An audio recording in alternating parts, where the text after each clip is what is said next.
Hello, and you're listening to You Still Going On About That with myself, Rob Israel, and Joseph K. And you can find us on iTunes, YouTube, Spotify, Google Play, Castbox, and Podbeam. Please like, subscribe, leave a comment, and share it. Tell your mom about it. And while you're at it, we also have a Facebook page. You Still Going On About That. Again, like it, join it, comment, share it.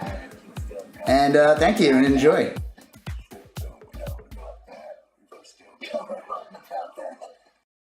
I'm Joseph K. And I'm Rob Israel.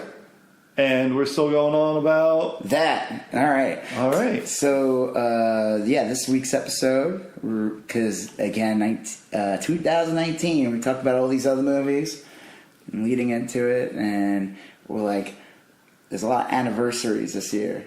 Yeah. And one of them, we just talked about Star Wars, 20 years, Fight Club, 20 years, but then there's some 30 years, because we talked about Ghostbusters 2. Yeah. What's another movie that's going to be 30 years old in June? 30 years old, a Batman. The Tim Burton Batman movie. Tim Burton Batman. That's right. But before we go a deep dive into Batman. A deep dive into Batman. Right. You heard anything? Whoa! You heard anything about the Sonic the Hedgehog trailer? There's a sentence that I thought I would not be hearing, but yeah. So Sonic the Hedgehog is a film coming out based on. Yes, right. I like when you use the word cinema. Yeah. And it's based on the Sega property for the video games I played as a little kid, and it's been around a very long time too. Right, 25 years. Yeah, and over 25 years. But the Sonic that appears in the film is a horrifying nightmare vision with human teeth. I think it's one of those things that, we always make jokes and we talk about, people's, polarizing reactions to movies where people complain about, Marvel, about Star Wars, complain about all these different things. I will say the one thing that probably brought all the fans and everyone together, everyone was equally horrified by Sonic the Hedgehog's appearance in the Sonic movie. Yeah. And the interesting thing, and it got such a bad reaction, I think some people made jokes about because Coolio's... the Gangster Paradise, right? Yeah, that didn't bother me that much. That's fine. That's a great Some track. people made fun of Jim Carrey. I like Jim Carrey in this. I think it's kind of funny because he said he wanted to distance himself from the Ace Ventura thing, and I think because he's playing Dr. Robotic, and he's like, fuck it, I'm going back. Yeah, I'm going all in. If he starts talking in his butt. And what was his one catchphright he always said? Alrighty then. If he says that during Sonic, I will get up and clap. Right. Yes. Alrighty then. Right. That would kind of complete the picture. Look, I saw animatronic. I know it's a CGI thing, but whenever they bring something that shouldn't be alive, I feel like should not be alive. Like Herbert West, the Reanimator style, bringing these creatures to life. Man, sometimes it works and sometimes it does not. I feel work. like we're in a different place now. That to me was like the 80s. If you ever seen things like Howard the Duck or Garbage Pail Kids movie or any of these type of movies that relied on animatronics, I will say Ninja Turtles was somewhat successful in the 90s. They didn't make late 80s, early 90s the movie. They didn't make any drastic changes to the look. They kept to it. With it, it didn't hurt. They had They had Henson involved, so that helped. And then you have Pokemon, the movie coming out, Detective Pikachu, and that looks like all the characters. I'm sure Pokemon Pure. I'm not Pokemon Pure. No, there are people who are Pokemon Purists. I mean, again, that's another thing that's been around for over 20 years. And if you like Pokemon, people generally don't just like Pokemon. Yeah. They either go all in on Pokemon. I mean, you appreciate Pikachu and all the cute characters. Adorable. Yeah, and then there's I always the first generation characters. It's like the little ones. Squirtle, Bulbasaur, Charlizard. Charlizard. No, Right, Charmander. It's Charmander. Charlizard. Charlizard's the Carney knockoff. Charlizard. That's like the Hydrox to the Oreo. Well, Oreo technically, that's another podcast itself. Yes. Most people just think of that, but the one thing that people think about when I saw the Pikachu trailer and they showed him, and he looked just like the character, but fuzzy and adorable. And then you see all the other characters. It just works. They didn't change. I mean, they didn't change it. Everyone looks like what they should look like, but 3D has like shading and looks like they're there. I mean, it's a cartoon, but they didn't make these bizarre drastic changes like the old Transformers, the first Transformers movies where they're barely recognizable characters. So I feel like Sonic, the problem with it, my reaction to it was it just felt like something old Hollywood would do, that the way they would treat properties they would bring in from video games or cartoons where they felt the need to make drastic changes for reasons like, one, they wanted to be separate the properties. Like, this is a Sonic movie, this is a Sonic game. We don't want, if the movie Never stinks. the twain shall meet. Yeah, and it's another way to make more toys. So that's always been treated that way. That's one element. And the other excuse was always like, it won't look good. We made these changes because, like, it's like in the first X-Men movie when Wolverine complains about the costumes, and I think Cyclops says to him, would you prefer to wear blue or yellow? Right. But now we're in a different age where the CGI looks amazing now. The Marvel movies have perfected the costumes. DC movies have perfected it too over the years, especially with Aquaman, where they're bringing these the comic and elevating, but keeping those iconic looks. And Aquaman was a good example of that.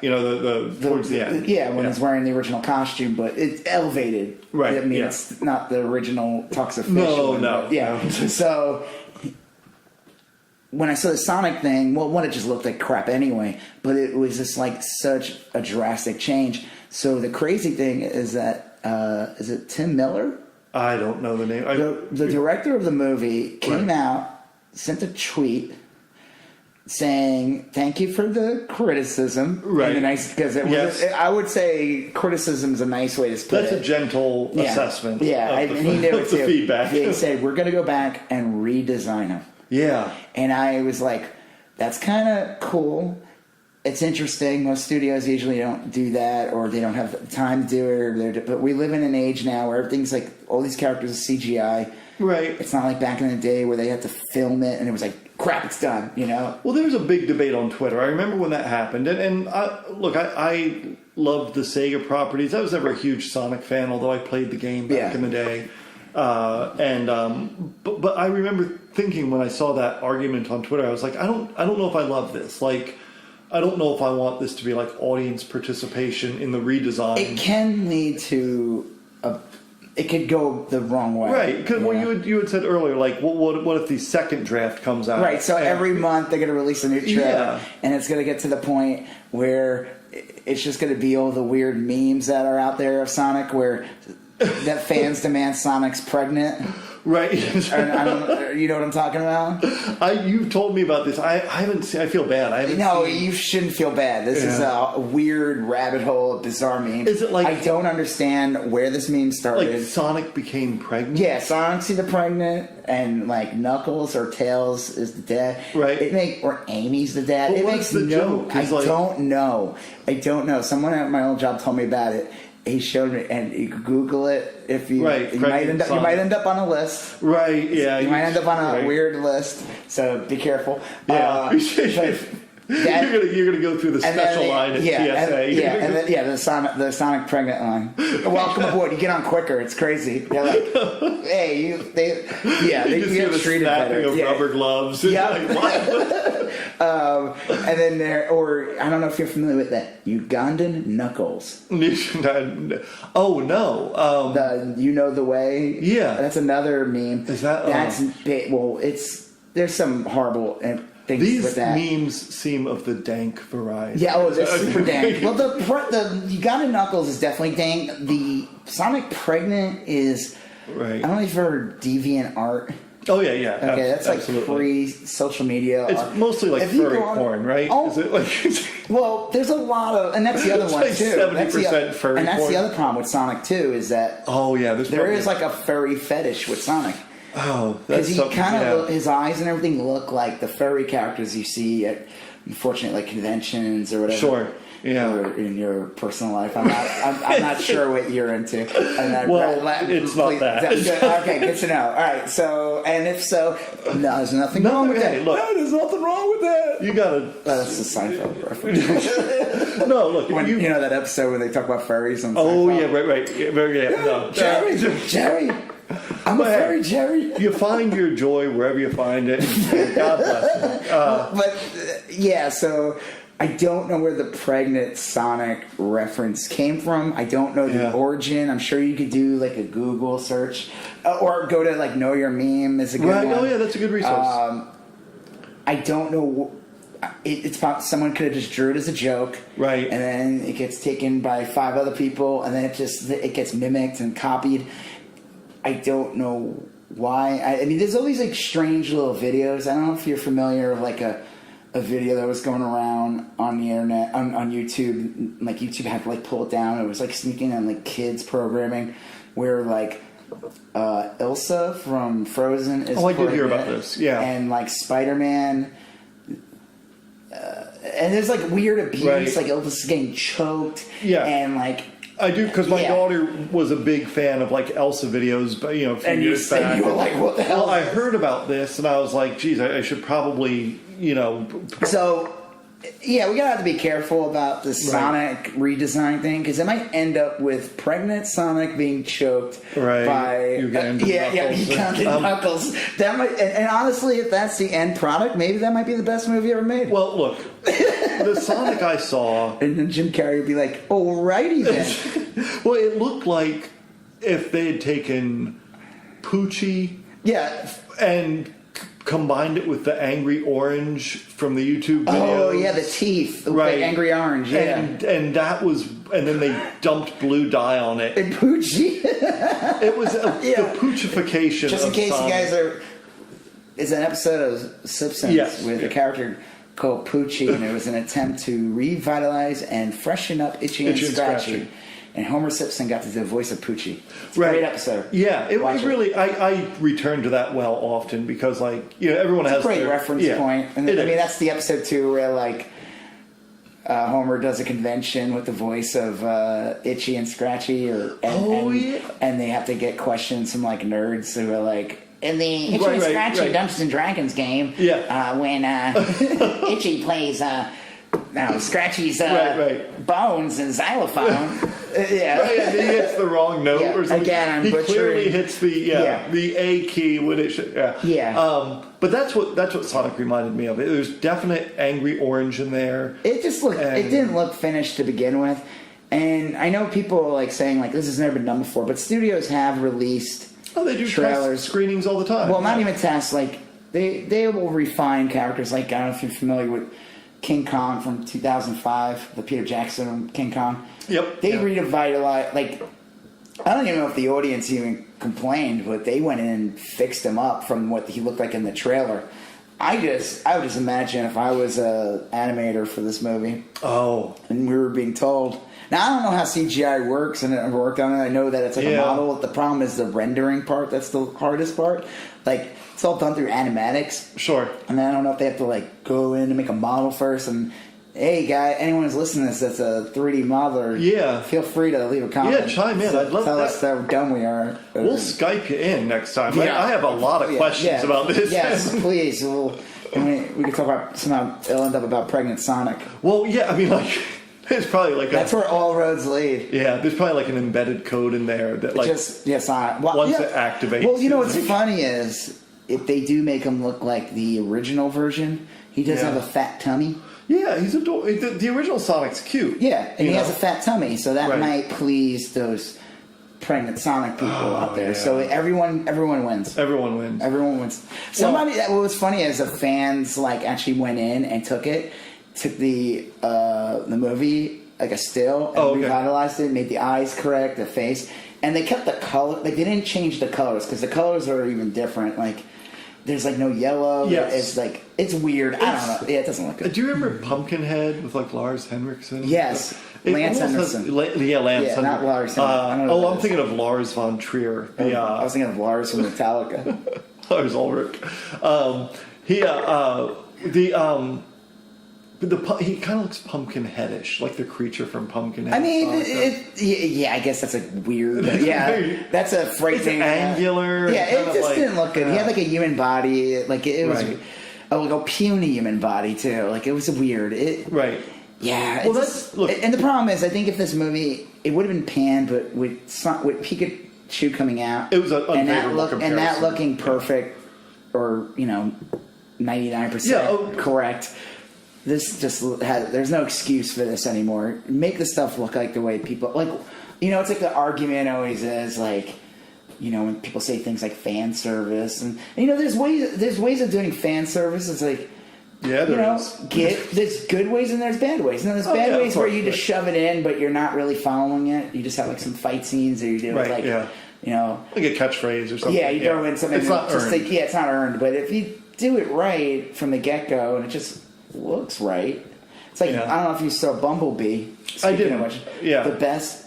I mean, and again, it's like too little, too late. I don't know. Like Bumblebee came out last year. And he was the yellow Camaro in the modern. Yeah, but this one takes place in the 80s, and none of these. I mean, honestly, when you talk about continuity, these movies. There's been 5 others before this. Yeah. And the continuity is garbage. They don't make no sense. They change things. Characters look different in the movies. It doesn't. There's 5 movies, but they might as well be 5 individual messes like that. So when they said they were making a prequel, I was like, why don't you just say it's a reboot? Yeah. They redid all the characters. Like in the beginning of the movie, it takes place on Cybertron, and you see all the Transformers, and they look like what they looked like when I was a kid. They're amazing looking.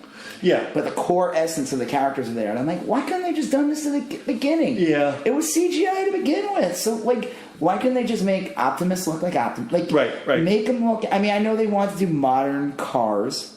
And that's fine. You want to make the cars modern, fine. You want to make Bumblebee, whatever. A tie-in to Chevy or something. I mean, I get that too, but make the characters recognizable. It's like that's what you're making a movie for the fans. Yeah. Make them for the fans. Well, I think that's and I'm just making some wild assumptions here, but my gut is that the people that were controlling the Detective Pikachu film really had an affection for the property. Well, I have some familiarity with it. They're very strict. Okay, so I imagine they were very strict with it. And I will say this too. Usually the reason why studios change these things is because sometimes they're nervous that if the movie's a stinker, it'll hurt their... Yes. Yeah. So if you make them look different... But I'm like...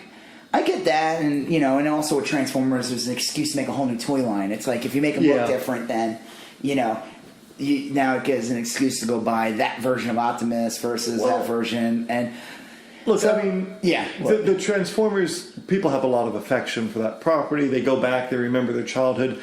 I don't personally remember Pikachu, but I remember it being a phenomenon. I still know tons of people that are very into it and have a great, they like the mythology and the world building. Did Sonic ever have that depth of mythology? I mean, it's been around. I would say, there's a lot of characters. On a similar level? I don't know. Maybe not as big, or maybe, especially in the furry community and the people who love pregnant Sonic. Right. Those people. But that's a separate. As per the game. It was a very popular game. I mean, when it came out, it rivaled Mario almost. It was the challenge. It really did knock. It made Sega Genesis this system. Sega was right. I remember Echo the Dolphin was their big one. Well, Sonic was really the big one. Echo was popular, but if it weren't for Sonic, the system would have went out of business. Sonic is the reason why Sega got to be around. Sonic's the reason why they had a Sega Saturn, Saturn, Dreamcast. We go on. All right. Well, let's. We're going to transition to Batman. But before we do that, what do you think though? Directors going back and redoing things. I'm not a fan of it. Only because this is going to sound stupid talking about Sonic, but well, I think in general, just from a creative thing, I don't even think at this point it's not about Sonic. It's like I want the artist, the creator of whatever's being done. I want him or her to put out their vision and stand by it. I think you get paralyzed by this. But it was, like I said, I think if it was... Oh, it was a stupid vision. I think, again, like we said in the beginning, unlike those other things where you hear these weird arguments and it's clearly there's an agenda, a nefarious agenda behind those. Yeah. Or just whatever, or fake controversy. This one had a universal... Yeah, right. People were repulsed by it. No one said, this looks good. Yeah, and the arguments weren't bullshit. Like, it wasn't like you had people knocking Captain Marvel because, she was a woman or something, or I want her hair different or something. These were legitimate complaints about the design of the character, I think. Yeah, no. And I made a joke when I posted someone left, because... If you follow my Instagram, Rob Israel, you'll see some. I made when I first saw the trailer, I literally just took I made a really shitty drawing of like a guy, basically body painted, right, like Sonic colors on him, and I said, "Here, this is what the movie looked like to me when I saw it." And somebody said some comment about this movie is made for kids or whatever. I'm like. Yeah, I guess so, but, I played that game when I was a kid. I'm allowed to have an opinion on it. Everybody is, of course. Those games are around today, but they were made for me. They weren't made for my kid. They were, now they're for him, and I go ahead, take them. I'm not, holding on to Sonic, no. But I can chime in and make a joke and say, this is... bad. Clearly they're appealing to an adult audience. They use the Coolio song. It's obviously 90s throwback. Like Sonic is a 90s throwback, so... Yeah. Alright, well, whatever. Okay. Well, yeah, moving on. Batman. 1989 Batman. Speaking of nostalgia and it's things that are around. It's like, do you think when the movie came out and if there was an Instagram and somebody drew a picture of the Batman and the artist was alive in the 40s. Right. And the guy's like, oh, this is for babies. And I'd be like, you know what? Growing up in the Depression era, you got to see as a newsie. Because you were either a newsie or a coal miner, right? Yeah, I think so. Right. Or a pickpocket. Yeah, right. Pickpocket. Or a carny. There was 4 or 5 jobs. Or best boy on a movie set. Yeah. Best boy. Right. Or Guy Friday. or News Cub. Cub reporter. Yeah, that's what you mean. Cub has a whole new meaning now. Right. Probably has more to do with pregnant Sonic. Yeah, more to do with the furry community. All right, so Batman. Okay, 1989, Batman comes out, and last week at the end of our last episode, The Phantom Menace, we talked about maybe doing Batman this week, and it brought back a flood of memories. And over the last week, I've been kind of remembering a bunch of stuff about the film. I was younger when it came out. I think I was it came out in 89, so I think I was just finishing 6th grade. You would have been 10 or 11. I was 11. Right? Okay, yeah. I was going to be 12 that year. And, I was reading the comics, and man, let me tell you, the comics in the 80s for Batman are some of the darkest fucking comics. You got, it was in 1986, you had Dark Knight Returns. Yep. Frank Miller. Year One. Yes. By the 87. It's around that era.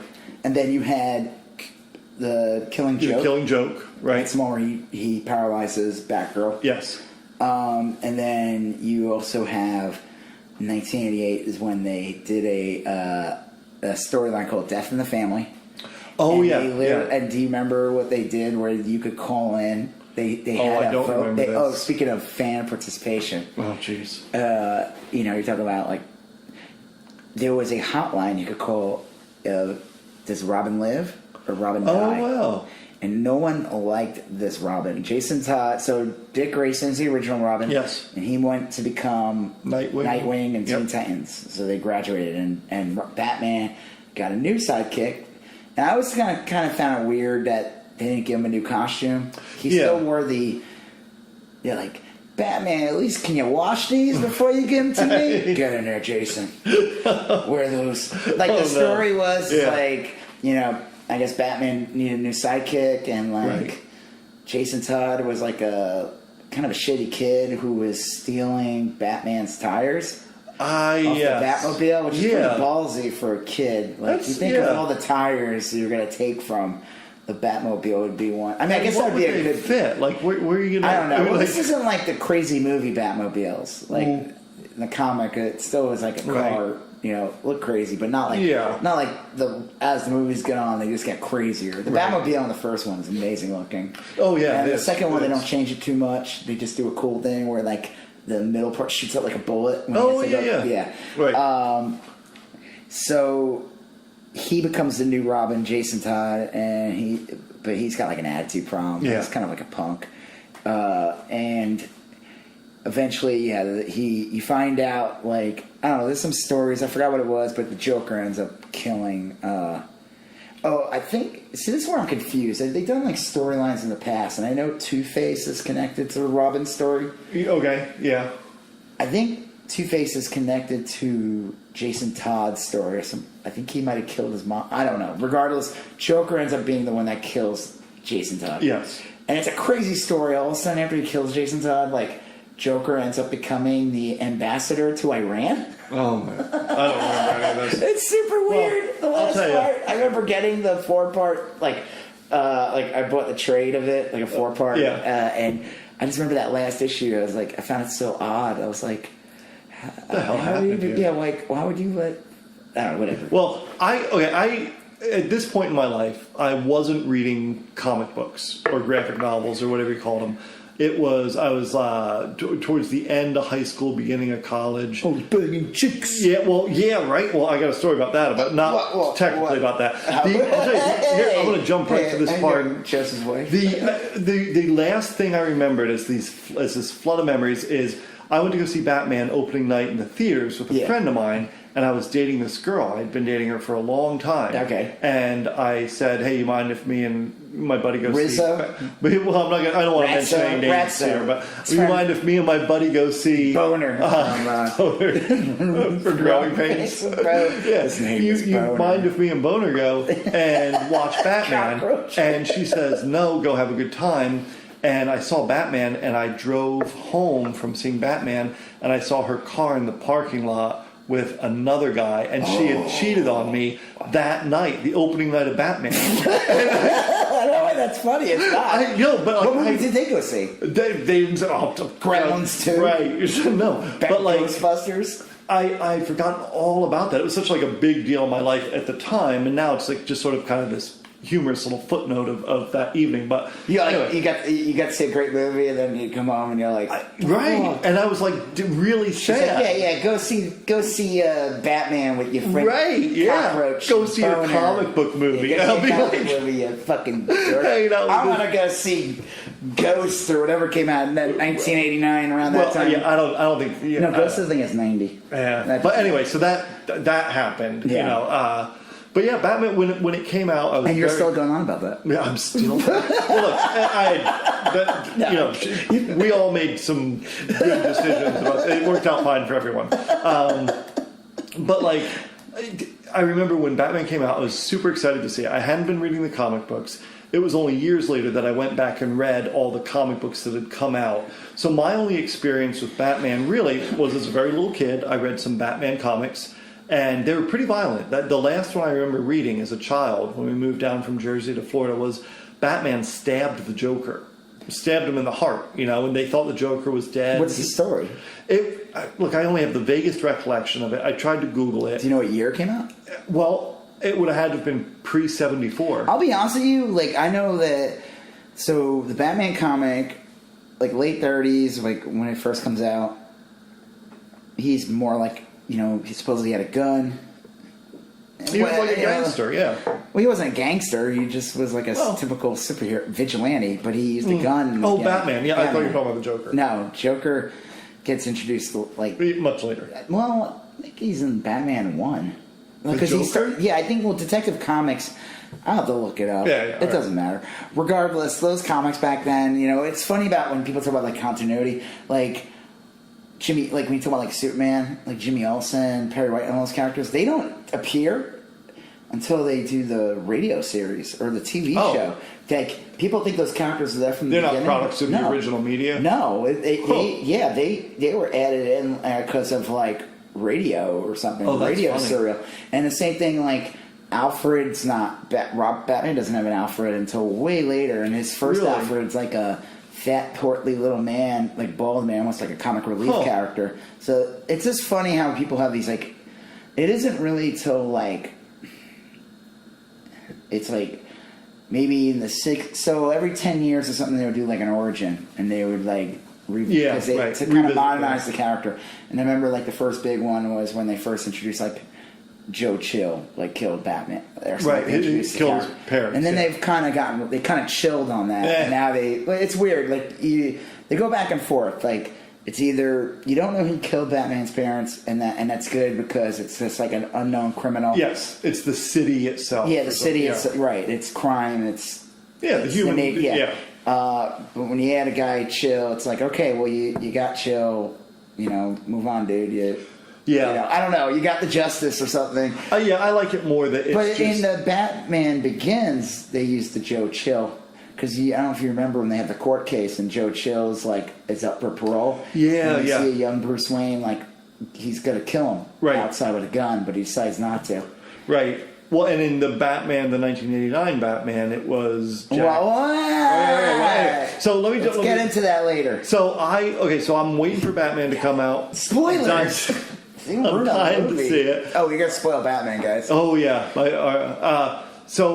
But my experience up until then, aside from the comic books as a kid, was every night I'd watch from at 11 to midnight, 11 to 11:30, 11:30 to midnight. I'd watch the old 1960s Batman on TV. I'd go up to Subway, get a roast beef sub, and my brother and I would watch an hour of Batman and then a little Patty. We're not getting paid by Subway. No, but I'd watch an hour of Batman and then a little Patty Duke.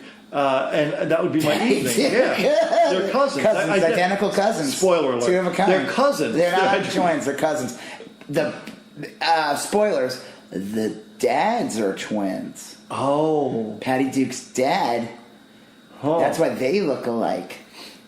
Because the dads are twins, and I guess the one brother is British. Oh, no. He moves to England. That's a crazy story. There's a lot of it's crazy. Yeah, it's crazy. It's not crazy. Anyway, I watched that, and you and I were talking before we even started tonight.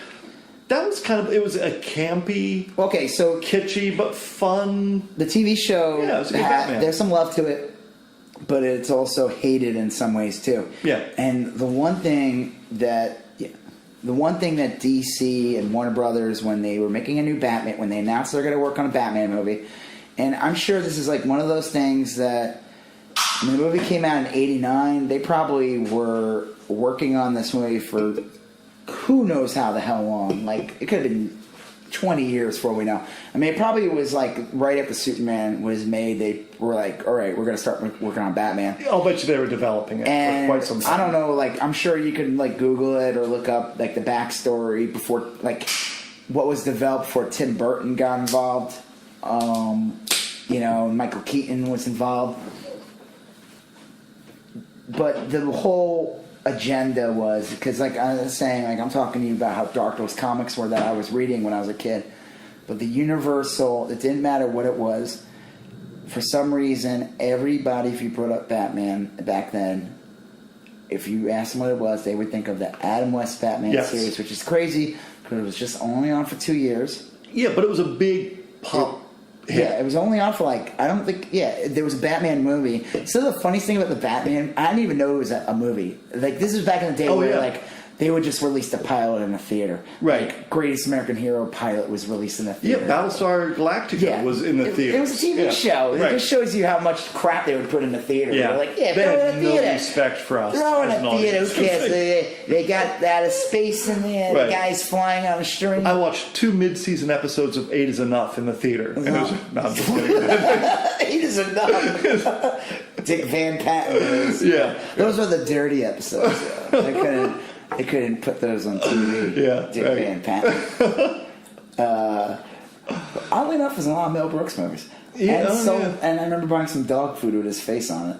Oh, yeah. And my favorite Dick Van Patten dog food was one with him because I guess it was like an Asian food, and for some reason they decided that Dick Van Patten dressed up like he was an Asian guy. Yeah, that's and this is like 7 years ago. This isn't like that. This isn't like, oh, we knew better. We didn't know better back then. No, we knew better. I don't know what's up with this dog food company.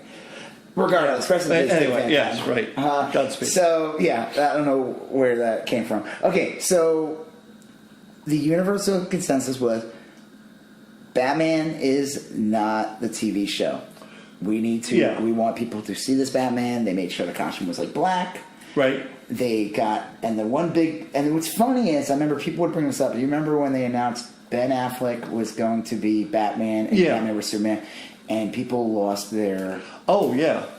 They lost like their mind. They were like, I don't know. I ended up thinking he was really good in those movies. I thought he was fine. Yeah. Yeah. I mean, like, regardless of say about the movies, I thought he did a good job. But I remember people brought up, and a lot of people brought up, like, okay, you know, you guys are all like going nuts. And people were pulling up articles. Oh, the Michael how Keaton. People, well, but yeah, what an I mean, if you think Ben Affleck was a bad choice, Michael Keaton, that's the last guy you ever, though. He was like a comedic actor. What was he? He was like in Mr. Mom. Mr. Mom, Gung Ho. I think he just finished Beetlejuice with Tim Burton. Tim Burton. It came out the year before Batman. Well, and he's in a couple of comedy movies. He was in like, I think he might have been like one or two serious movies. Well, he was in. Wasn't he in Night Shift? I think so. Wasn't that him? Well, anyway, another movie where it's like him and Christopher Lloyd, they're like lunatics walking around the city. Yes. I'll tell you, I read, because I remember that so vividly, and I remember kind of jumping on the bandwagon and saying he was a terrible choice. You know, it was definitely not it's just not something you would think of. I mean, even if you could say whatever you want about that in West series, like it or not, he looked like a leading man. Right. He looked like something you would think of. Tim Burton said he had worked with the guy on Beetlejuice, and Michael Keaton did do a real serious movie, Clean and Sober, which was about a recovering alcoholic. Yep. And that's what Burton said. I just read this like a couple days ago. Burton said that's what sealed it for me is he saw a lot of like the recovering alcoholic persona in Batman. You know, like there's Tim Burton's also a weirdo. Oh, he's super weird. Yeah, right. Anyone can make Michael Keaton Superman, but I wasn't. So I'm going to make him Batman. Right. Yeah, but like he probably wanted him to play the Joker also. Well, and that was the other thing is that they got a big name for the Joker, and the Joker got top billing in that. Nicholson got top billing. Oh yeah, Nicholson. And what's funny too is I remember people loved it, but I mean honestly, if you think of the Joker and you think of Jack Nicholson, I mean Jack Nicholson's like he's got like a round head. Yeah. He's kind of. I mean he's not fat, but he's not like. The Joker was always classically very lanky, tall, angular, skinny, long face. Like Sonic the Hedgehog. Like Sonic the Hedgehog. Pregnant Sonic the Hedgehog. Right.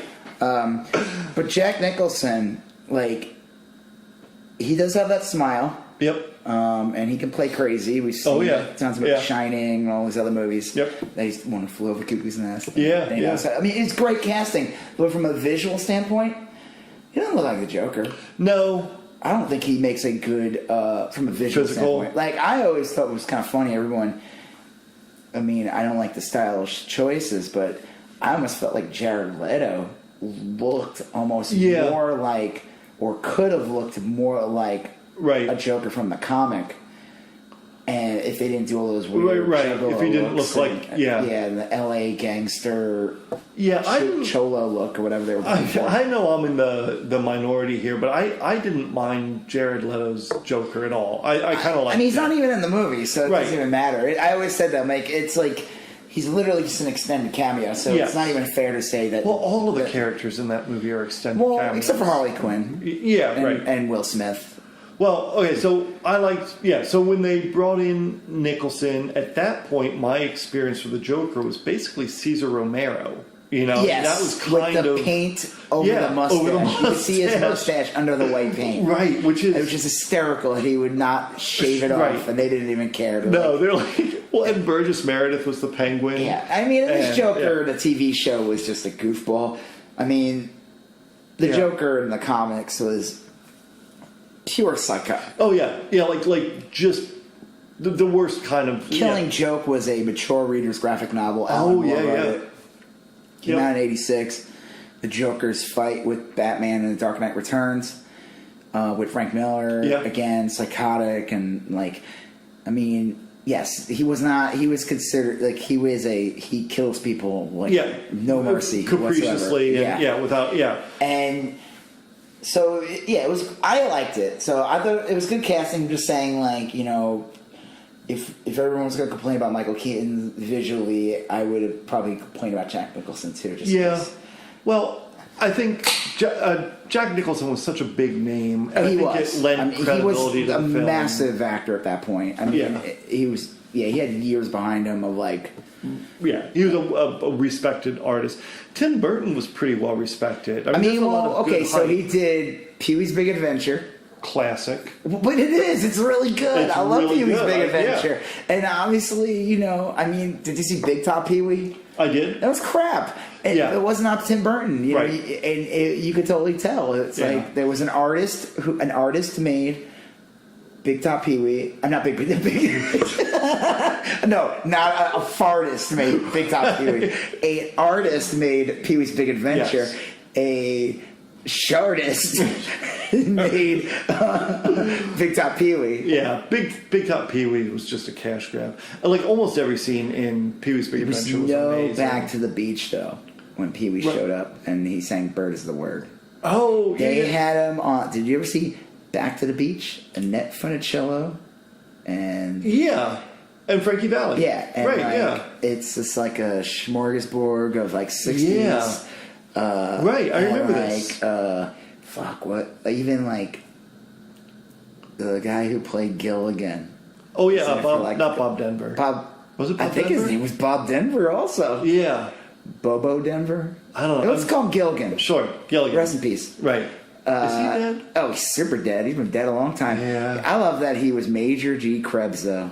Yeah, Maynard G. Krebs. Yeah, Dobie He Gillis. was a no-good beatnik. Right. And every time someone would mention work, he'd go, work! And he's like... Yeah. He was basically just playing Jughead. Right.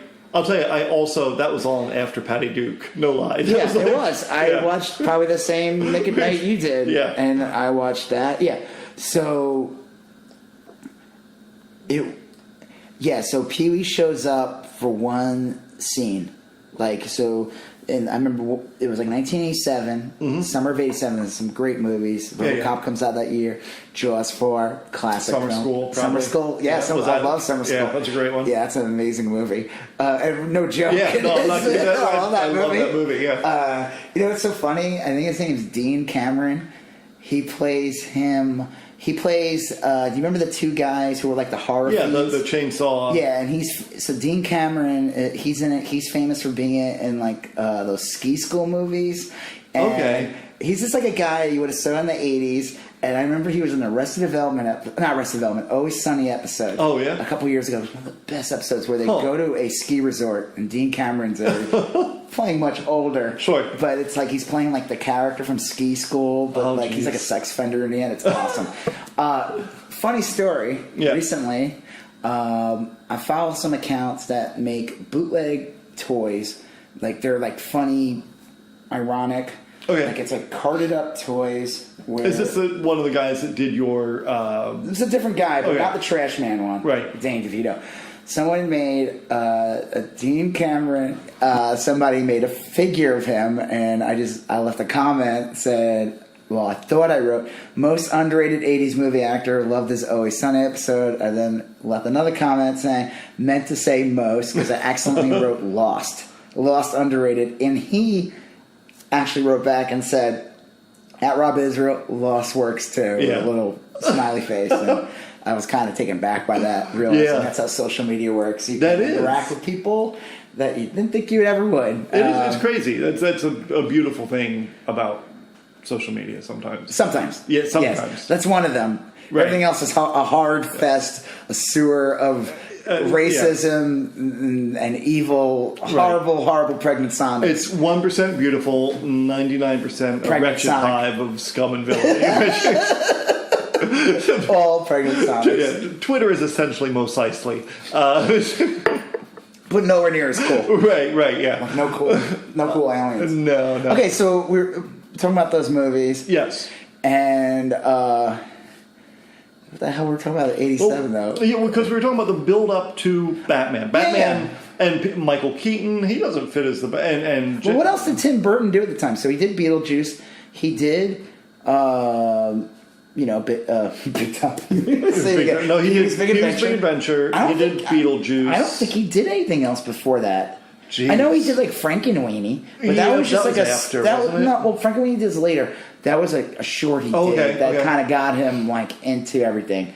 I'm gonna like just. I'll bet you he had something else. Plan 9. That's after. That's early 90s. And it wasn't even Plan 9. It was Ed Wood. Ed Wood, yeah. Like, I mean, I could just. I'm on my trusty tricorder. Right. So he did Dumbo recently. Yeah. That looked Sonic-esque to me. It looked like an elephant. I mean, what else is he supposed to look like? I don't know. That's a tough one. I don't think anyone saw it. Well, I guess he did a bunch of. Well, it's like him as a kid, but let's see. But did he do anything big? He didn't have anything to do with like. I mean, he does weird like science. Frankenweenie is like his first like major short. I guess he did a TV movie, A Hansel and Gretel in '83. Okay, so he does Pee-wee's Big Adventure. He does an episode of Alfred Hitchcock Presents in 1985 series, 89. Fairy Tale Theater, he does that. Then he does. Oh, okay. Okay, that's one episode. Then he does Beetlejuice, and then he goes right into Batman. So and then he does Edward Scissorhands. So then he does Batman Returns, and then he does Ed Wood, and he does all those. So he wasn't even Tim Burton. He was Tim Burton. Well, I mean, but now when you say Tim Burton, Beetlejuice was popular. Yes, Beetlejuice was a popular movie. And it came out in 88, so a year before Batman. And so I think Tim Burton's style and everything was like that movie. It's crazy because, I mean, I knew that movie did such a good job of me knowing who Tim Burton was. Because I honestly never thought of Pee-wee's Big Adventure as a Tim Burton movie until later on. In retrospect, I just thought it was obvious. Wee Herman. Yeah. But then you see and you realize this is a Tim Burton movie. Just like all the aspects, like when you see like when his bike's stolen and the clown turns into like this evil clown and like the large Marge scene. Right. And her face transforms. And it's kind of like a Beetlejuice-esque. Yeah. And that is straight up Tim Burton. Like all those Well, did you watch the Pee-wee show on HBO before the series? Yeah. Yes. I love that one. And Captain Carl with Phil Hartman. Yeah. It was like Mecca Lecca High, Mecca Honey. Yep. And that was the one when he had my favorite was Kristen Chenoweth in that? No. Or was she in the later ones? I think she's in the play that came out, the revival play. Oh, okay. Yeah. Well, anyway, there was a revival really play in the early 2010 or something. Yeah, I guess that was a while ago. This thing you're talking about, that stage performance, that's like early 80s. Yeah. That's way before he even has before Big Adventure comes out. I think he was in Cheech and Chong as Pee Wee Herman. Oh, yeah. The Pee Wee Herman character was like showing up in things. Right, and you're right, because that was the one where one of them became a lizard. Do you remember that, Cheech and Chong? I honestly have not seen a lot of those movies. I saw them back in the day. And Pee Wee Herman as Paul Rubens as Pee Wee Herman was in the Cheech and Chong movie. You're right. Yeah. And he was real funny. So my favorite was he had a pen pal from Israel. He's like, he goes, he's reading the letter. This is from the early 80s when he goes, "Hello, Pee-wee. My name is Shlomo." And I just started cracking up. That's a real name, Shlomo. Yeah. That was it. It's just that always made me laugh. Yeah, that's fine. You ever watch Pee-wee's Playhouse? The series? Saturday morning show? Yeah. Only a couple times. I was too old already at that point. I didn't enjoy it. I saw there was like an hour and a half long HBO special, and I watched that a whole bunch. Then I saw Pee-wee's Big Adventure, but then the other properties of Pee-wee, I just never really got into. Well, okay, so there's an episode that I caught, one of the episodes. My son was really big into it for a while, so we'd watch like old ones on Netflix. And you're talking about the Saturday morning show? Saturday morning show. But I saw this many, many years ago, way before Roger, way before my wife, Yeah. You were supposed to say it. I know. I was drinking. You're supposed to spit out your drink and say, "My wife." And so I just remember there's an episode with Lawrence Fishburne as Cowboy Bob or Cowboy something. Cowboy Carl. No. It doesn't matter. Carl was the Phil Hartman Captain Carl. character. Yeah, but he wasn't on the TV show. No, sadly not. No, Yeah. he was on. Well, he was still alive. The show he? was the late '80s. Yeah. Phil Hartman was killed in the late '90s, mid to late '90s, like '97, or '96. I don't know. Yeah. Wikipedia. Don't get mad at us. Yeah. Or me. Don't get mad at me. I love Phil Hartman.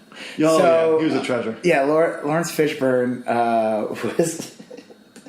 It's like an episode where they order shoes or something, or gloves, and they say something.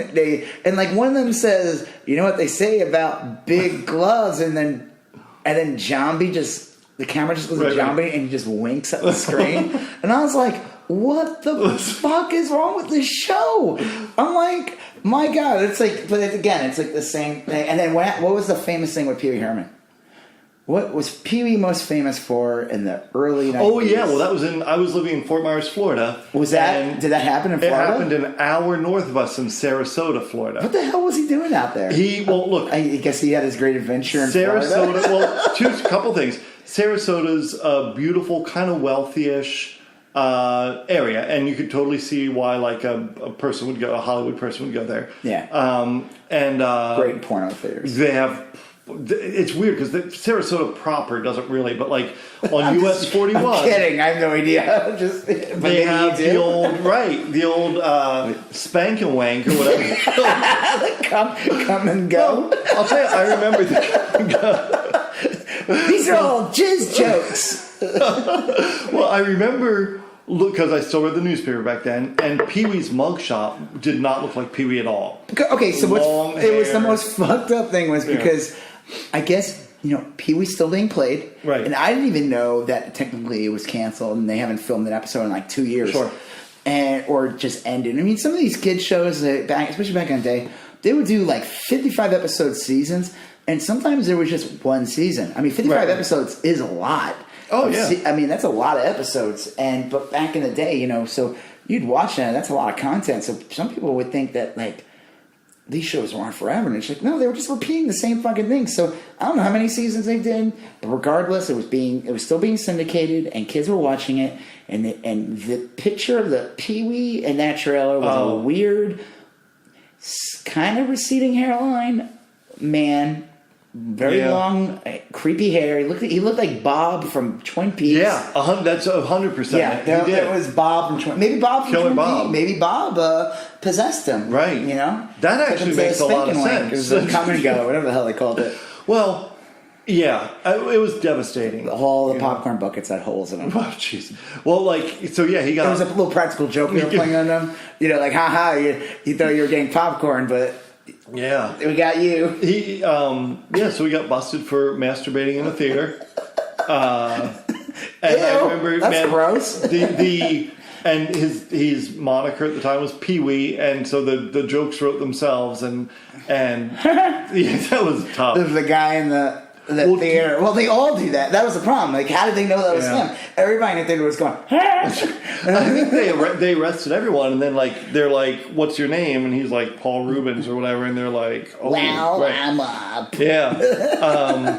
But do you remember his big comeback role? Do you remember his big comeback role after that? Change your words. His first big role. So there were like two things. One of them was. He showed up on MTV Music Awards and he said something like a joke like heard any good jokes lately. Yeah. And then he has a small part and it has the woman who loved the French. She wanted to move to France. Oh. She's in it too. The woman from Pee-wee's Big Adventure. Simone! Right. Yeah. Simone! What was it? She played, they both were playing Oswald Cobblepot's parents. Right. They're the ones that throw the baby into the river. Baby penguin. The mutant. The baby. And again, that was a very different penguin. Yeah. That was a very different design direction from... Right. We could get into that movie after. Okay, so Batman, the 1989 Batman. Oh, we were talking about Batman? Yeah, we're like an hour into it. We have not gotten into Batman. We're talking about Dean Cameron, Pee-wee's Herman. Well, a lot of this was look, that Batman, 1989's Batman is a movie of its time in a lot of ways. I think it's aged well, though, don't you? Yeah, I really do. I think it's so it's one of those movies where it's so stylish and so well done. Yep. And like I said, I think it's almost a perfect movie except for one scene that I hate. You said Robert Wool. And I said, no, he was fine. He's fine, yeah. He's just like a report. So it's Vicky Vale. Yep. Was being played by... Kim Basinger. Yes. Yep. And Robert Wool is just a reporter there at the Gotham. Well, he had one... I don't know. What are they working at? I don't know. The only scene I remember him in, he was at the mansion, and he said something about the Wicker Man, like Return of the Wicker Man. Oh, because he made a joke because they go to Wayne Mansion for a party. Right. And the thing I liked about the Batman movie was it's not an origin movie. No, that was really nice. There is they just go right into it. I mean, there's it's an origin flashback later. Yeah, right. So the movie begins with great beginning, yeah. What is it? It's like, well, they're these criminals, and they're like, "Hey, do you hear something?" And they're on a rooftop, I think. Yeah. And then he says, "I'm Batman." Yes, and that's like a famous, very parodied line. Yeah. Copied but it was a great. It began like in the middle, like in medias res, what they say, like in the middle of things, and it was so. It immediately brought you into the film. You immediately kind of knew what was going on. Yeah. Batman had the mythology behind it that most people were familiar with. And Michael Keaton immediately had credibility as Batman because it was such a cool scene. Yeah. And then that was it. You're right. There was no origin story. No. I mean, it's an origin in that Batman is not 100% established. He's considered like a myth. Yeah, and they're saying the people on the rooftop are saying... Someone gets caught and they're saying he's a nut. And there's they show at the newspaper office like people drawing like a Batman. And it was like a guy in literally a suit with a bat head. But wasn't it Kane? Didn't was the one of the original artists? Was he Bob Kane? Yeah, Bob Kane. Didn't he play? He might have. I don't know. You know the funny story about there's like a lot of controversy about the creation of Batman. You know who Bill Finger is? No, but you know who Bob Kane is. Yeah. That might be the source of the controversy. Okay, so there's a joke is Google search Bob Kane without Bill Finger. Yeah. And Batman is just a blonde-haired guy with a red outfit with bat wings. Huh. Bill Finger supposedly created everything that makes Batcave, Batman. The Batmobile, the outfit, the look. Supposedly he created Gotham City. I don't know. Wow. There's a lot of but Bob Kane, I don't know if he came from a well-to-do family. There's a big difference between what happened to the creators of Superman versus Bob Kane. Bob Kane got to enjoy his celebrity. I think he had lawyers involved, so I don't know if he owned the character, but he definitely reaped in a lot more profit than most comic creators did. And I think, like I said, I think he was supposedly he had a little more juice behind him. He had more money, family with money, and he was able to I don't know the story, but it's he took care of himself. If he was alive today, it would have been litigated. He would have been litigated the fuck out of. He got to pass away way before people were this guy did not create. Oh, okay, wow. Did he create Batman? And he's involved, but he didn't create it by himself. It's and Bill Finger's if you look at Batman Superman, when it came out, his name's on it. Oh, okay. His estate and everything, because again, it was that family sued for years. They were right. Bill Finger created all these things that anything and that's why there's a joke. It's Batman, Bob Kane's Batman. Yeah. So and just that toy I was joking with the Dean Cameron. Yeah. Someone made a bootleg figure. It's Bob Kane's Batman, and it's just the guy, blonde hair guy with the red long sleeve shirt, with a bat on it. No, not even a bat. He just had bat wings. He just had bat wings that a cape almost. Huh.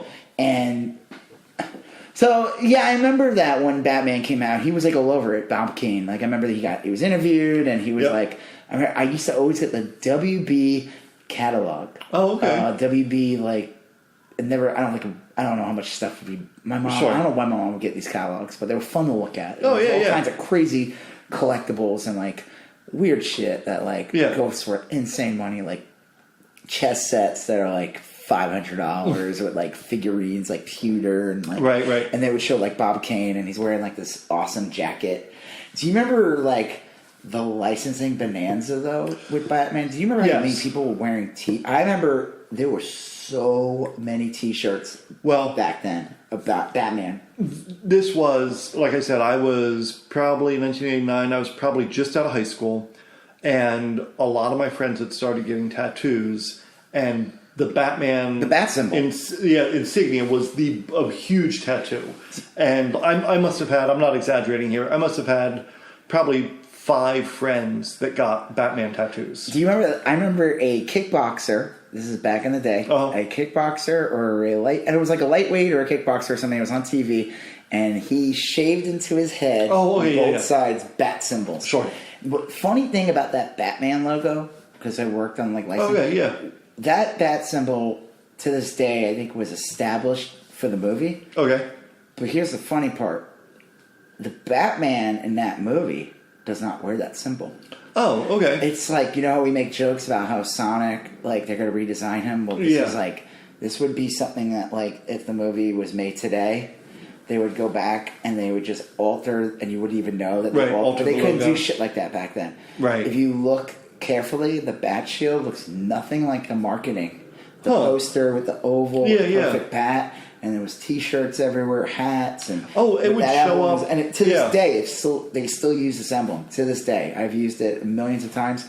But the thing he wears in the original movie looks nothing. It's really funny. I didn't. It doesn't look. It's odd. Like we made shirts of it. Like they don't even want us using it. Like they're like and I don't know. I just found that interesting. Like and that it was the marketing, but clearly not when they made the movie. Well, no one said a thing. So no, it was still yellow and black. It just didn't look like it. Yeah, it was hugely hyped. I remember it was like...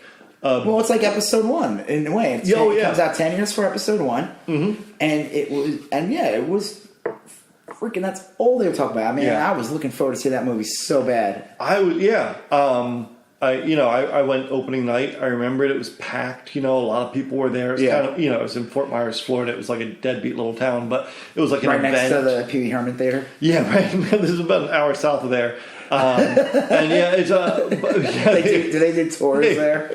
Wet backed the don't wear those goggles. Right. Yeah. Well, I'll tell you, it was one of those things where there's a lot of cool scenes in there where you kind of were waiting they could have just as easily been the Pee Wee Herman Theater. You know, there's like a lot of you mean you had to bring extra laundry to this movie? It was a big deal for me. I mean, I saw it a couple times in the theater, which wasn't unusual for me back in the day. You know, I'd see it and then I'd go see it again a few times. And the big thing too, they got Prince to do the soundtrack. But I love back then, and that video Batdance. And he was like half Batman, half Joker in the video. It was great. And Batdance, and then there's a couple other tracks off there that were real big. Oh yeah. And my favorite is I guess he was already starting to do Oingo Boingo. Yep. What's his name? Danny Elfman. Danny Elfman. Yeah. Don't you love that era of music where bands were like Kaja Gugu? Yeah. Oingo Boingo. Like, these Scritti Politti. Really? What? Do you remember Scritti Politti? No. Oh, they were. But you know, it's like these bizarre names. What's your name? Bibbidi Boop. Right. And my friend's band, Snippity Boopity. Right. Well, we had Milli Vanilli. They were probably later than That's not as crazy of a name. Oingo Boingo is a weird name. Oingo Boingo. If you said the guy who did all these huge blockbuster films originally came from the band Oingo Boingo. That wasn't even really their name. Their full name was like the Mystic Knights of Oingo Boingo. No, I'm serious. If you like Google them, I don't. We are the Mystic Knights of Oingo Boingo. I think they eventually shortened it to just be Oingo Boingo. Well, in high school, I had a band called Skinboat. Okay, but the original title, and I can understand why they were shortening it. The original band name was taking the. I can't even taking the Skinboat to Tuna Town, and that's a long name. Yeah. Right. Yeah. Yeah. So I could see why the Knights of Oingo Boingo they would shorten that. Yeah. Yeah, well, I think they still do like a concert every Halloween or something in L.A. Really? I think so. Man, I I'd think Danny go to Elfman. that. Yeah, and well, they had some like pop hits. I just figured he would like try to distance himself. Like, I'm a serious artist, and I don't know who this Oingo Boingo is. Well, I want to say he was in that band with his brother, and I could be making that up in my head, but I think like he and his was brother, the Boingo.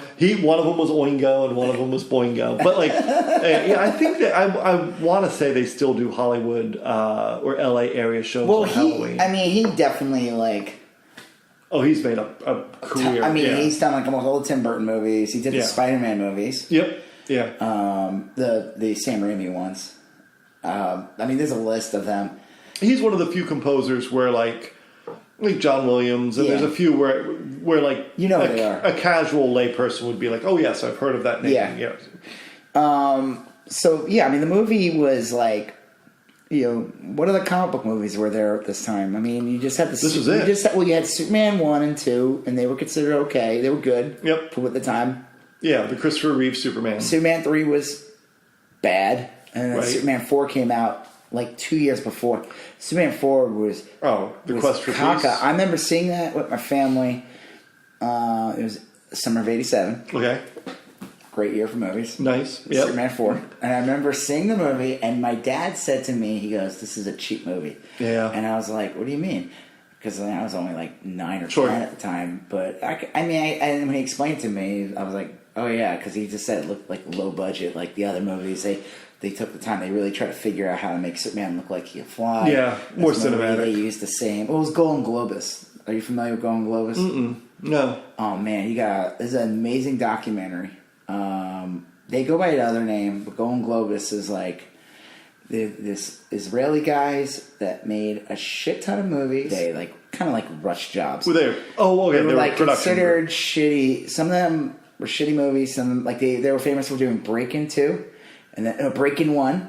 Oh. It wasn't called Breakin' 1, it's called Breakin'. Right. And then a Breakin' 2, Electric Boogaloo. The Yes. documentary is called Electric Boogaloo. Oh, okay, cool. And Electric I'll check that Boogaloo out. is an amazing name because to this day, people, and I made this joke, and I'm sure you made this joke, whenever somebody says like a sequel, Yes. they add the Boogaloo to it. Right. It all comes back to Breakin' 2. Yeah, I'm confident there's a bunch of people today that... Because I remember They probably don't even know where it came from. No. People use the Boogaloo thing all the time. It's just a funny thing to say.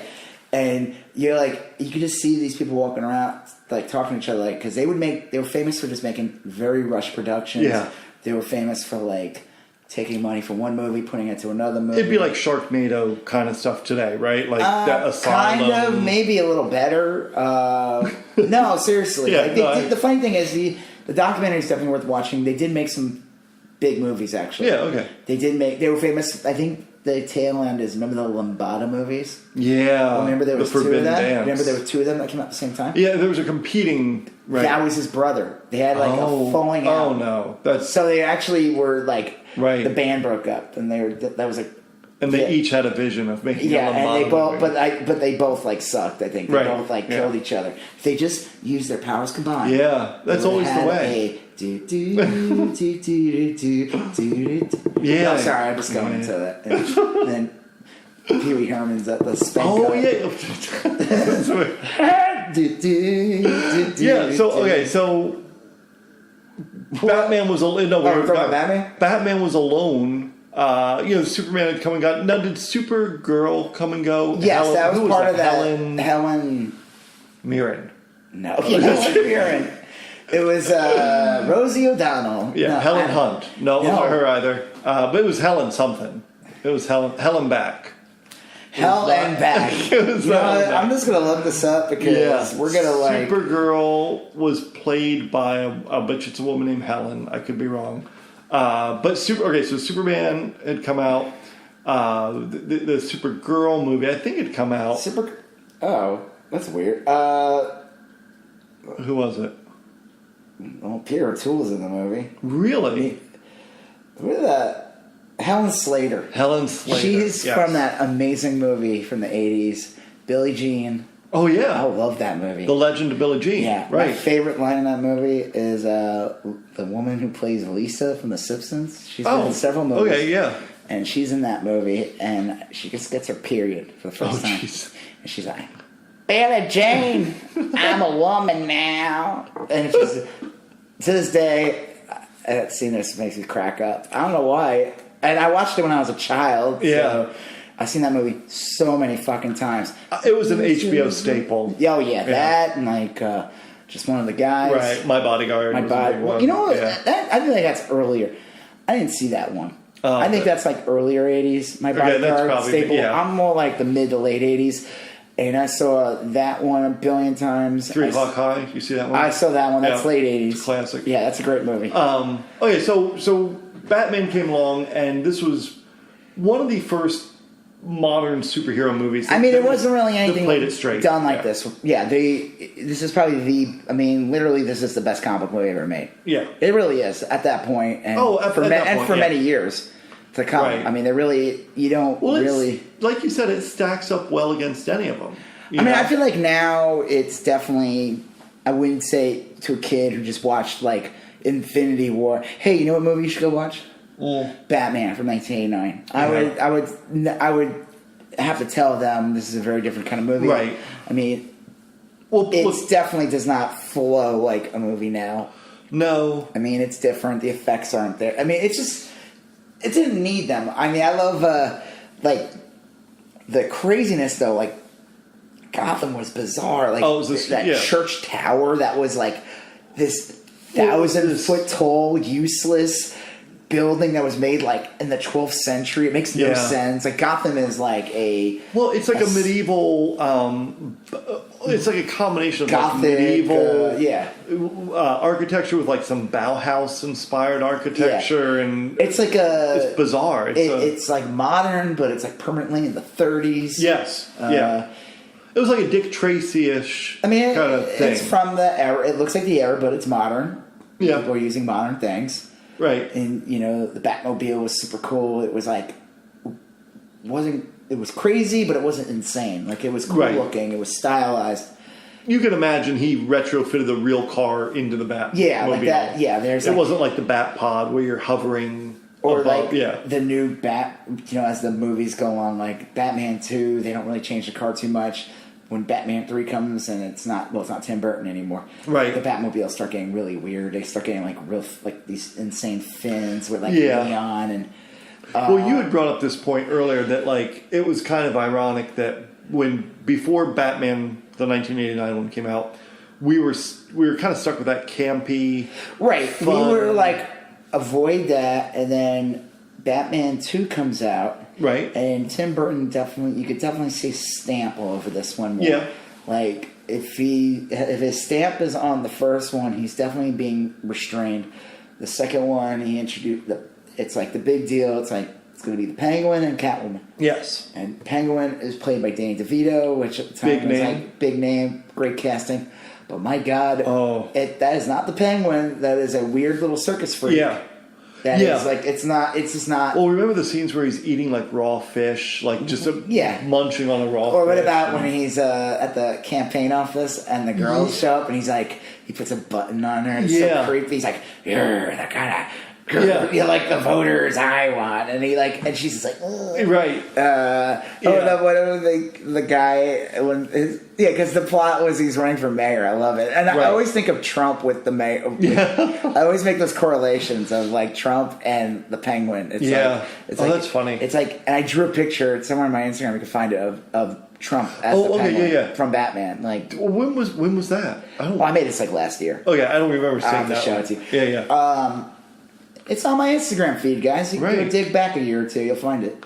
Well, do a deep dive. Do a deep dive, yeah. So, but then the highlight for me was the. Well, do you remember the part though when he says to the guy, like he's talking to like his campaign official or whatever, and he's like, I don't know, but I could be gushing blood, and the guy's like laughing. He's like, he doesn't know why, and then he just bites his nose, and he has like these razor teeth. He bites his nose. It's like he does have like a look. That Penguin is like. I mean, I had in my head. It's a repulsive character. It's repulsive. It's pretty gross. Yeah. He's got like flipper hands. Right. Yes. He wears these gross onesie outfit. Yeah, and it's all dirty, like intentionally dirty. No, he's like in the sewer, but then Yeah. they have him run for mayor, which is hysterical. Yeah, that's an odd thing. Yeah, I guess I never really liked. Okay, so the one thing I liked about the first Batman movie was, remember they casted Billy D. Williams? Yeah, And they as Harvey Dent. Yeah, Two-Face. Well, he's not. Well, Two-Face. right, but he was supposed to be in Batman Returns, and they decided to go with the Max Schreck character instead. It was supposed to be Harvey Dent. Was kind of like playing. It's like Max Schreck, the Christopher Walken, which I always found that kind of interesting, though. And he's playing a Trump-esque character. Yeah, he is playing Trump actually. Right. In Batman Returns, and in A View to a Kill, which is kind of he's not playing Trump in A View to Kill. And in The Dead Zone. I mean, there's like he's playing Trump everywhere I see him. I don't know. And in The Deer Hunter. Yeah, and in that movie about ping pong. Right. Did you see that movie, Balls of Fury? Oh, I know the movie, but I don't remember seeing classic, it. Great movie. We'll do like 8 podcasts on that. Right. Yeah. Okay. No, but he is playing literally a Trump character in the movie. When you see the movie, it's like that's Trump. Like because the guy's been a personality for fucking years, and this was the late '80s. And if you were in New York, he was a rich asshole. He had the book, and everyone knew who the fuck he was. And so anytime they did like a white rich guy in a movie with crazy hair, it was fucking Trump. Like it just always was. This isn't like some paranoid weird thing. No. You can Google it, go back. It was either him or Morton Downey Jr. Yeah, like those are the only two. But I like that he was like the true villain of the movie. Like that was a little sneak. Like Catwoman and Penguin were like the old villains, but really it was Max Schreck. Ultimately, they were bit players. Yeah, like Max Schreck was manipulating. He's the one. He wanted Penguin to be the mayor so he could do whatever. Use him, and then she was like the secretary, or assistant. But it was originally supposed to be Two-Face. Yeah, okay, that makes supposed more to be. sense. Yeah, there's like I don't know if you saw the Batman Lego movie. No, I didn't. Okay, I've heard great things about it. It was good. I liked it. The one thing I liked was that Two-Face is in it. Okay. And Billy D. Williams. It's Billy D. Williams. So he is Two-Face. He looks like him and he does the voice. Oh. So imagine you got finally years later, almost 30 years later, we got funny. Billy D. Williams Two-Face and a little Lego character. Well, the romantic lead in Batman was Kim Basinger. Robert Wall. Here's the thing. I have nothing against Robert Wall. I always remember him as I didn't like it because he was a comedian that was popular at the time, and he was on MTV. And he was on MTV. Yeah, he did something on MTV. It wasn't. I'm not confusing him with Colin. Are you sure? Yeah, he wasn't like a regular but he had appeared on MTV. I'm pretty sure. But he. Hey, how you doing? I'm Robert Wall. He just seemed so out of place. Like they intentionally found someone who was becoming famous and said, "Let's put him in the movie," and it kind of took me out of the film. He was already kind of an established comedian at the time, and he definitely is like.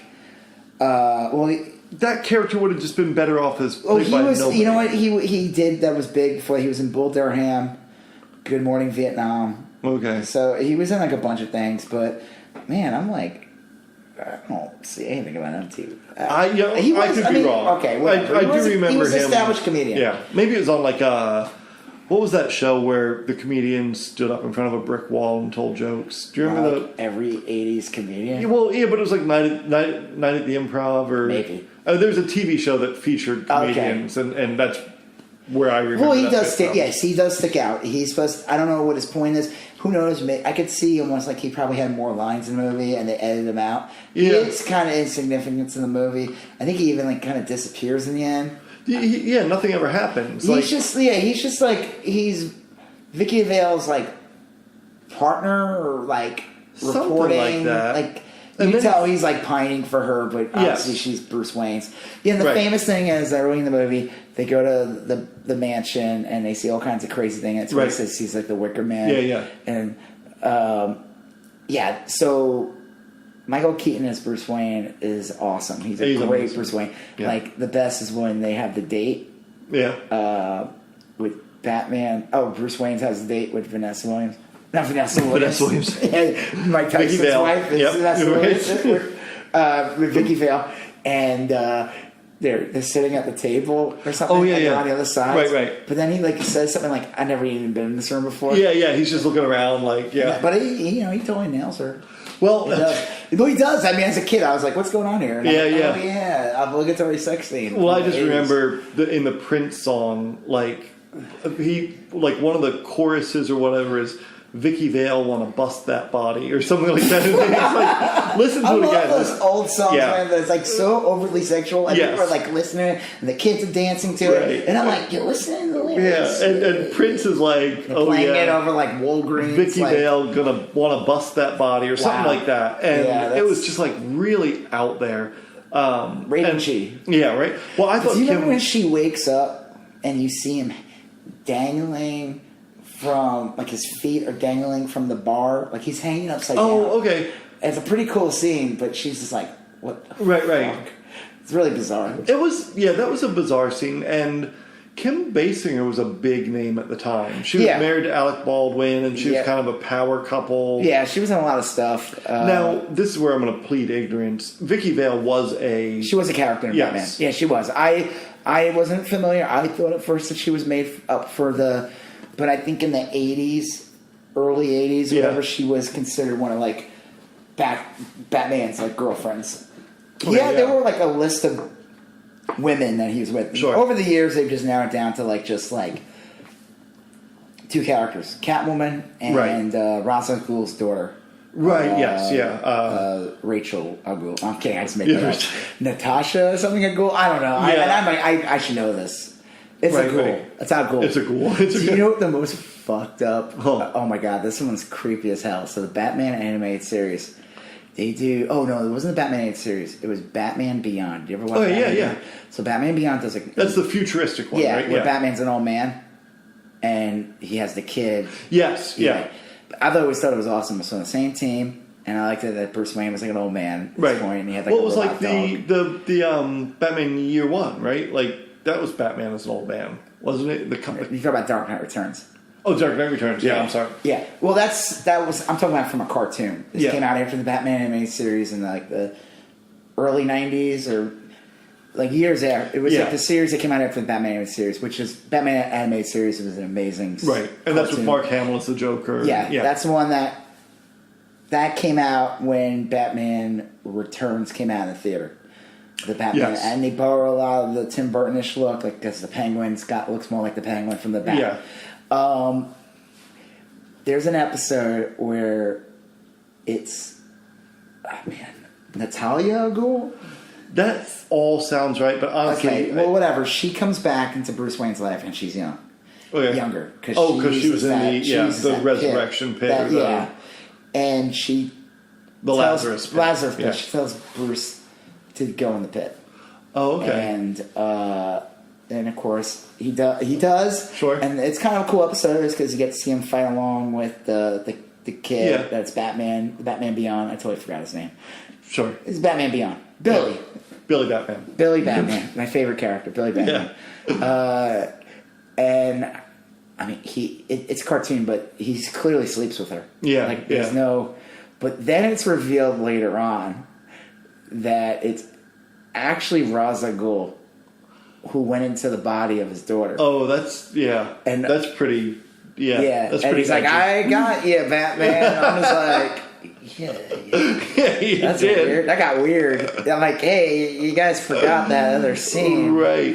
Yeah, I don't know what happens, but he ends up reverting back to being an old man, and it was just kind of a cool story because it's like this villain Right. I mean, he totally sleeps with her in the cartoon, and then it's revealed that he's like, he's a dad too, right?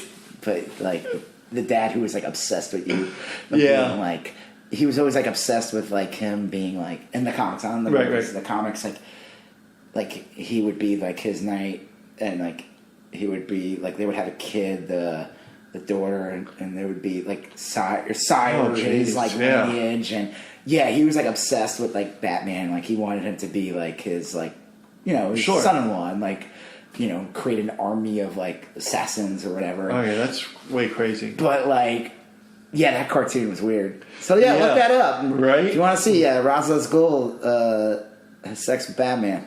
Yeah, that's But good. Well, maybe not in that context. I never remembered Ra's al Ghul as being like huge in the Batman mythology. No, he was huge. Yeah. Especially in the 70s. Well, like later on, I realized 70s, that. Denny O'Neil or one of those like early. You can find them, yeah. And then there's like the Son of Batman, or there's like a famous graphic novel came out in the 80s, and I remember like they did introduce a new Robin. It was Damian Wayne, Right.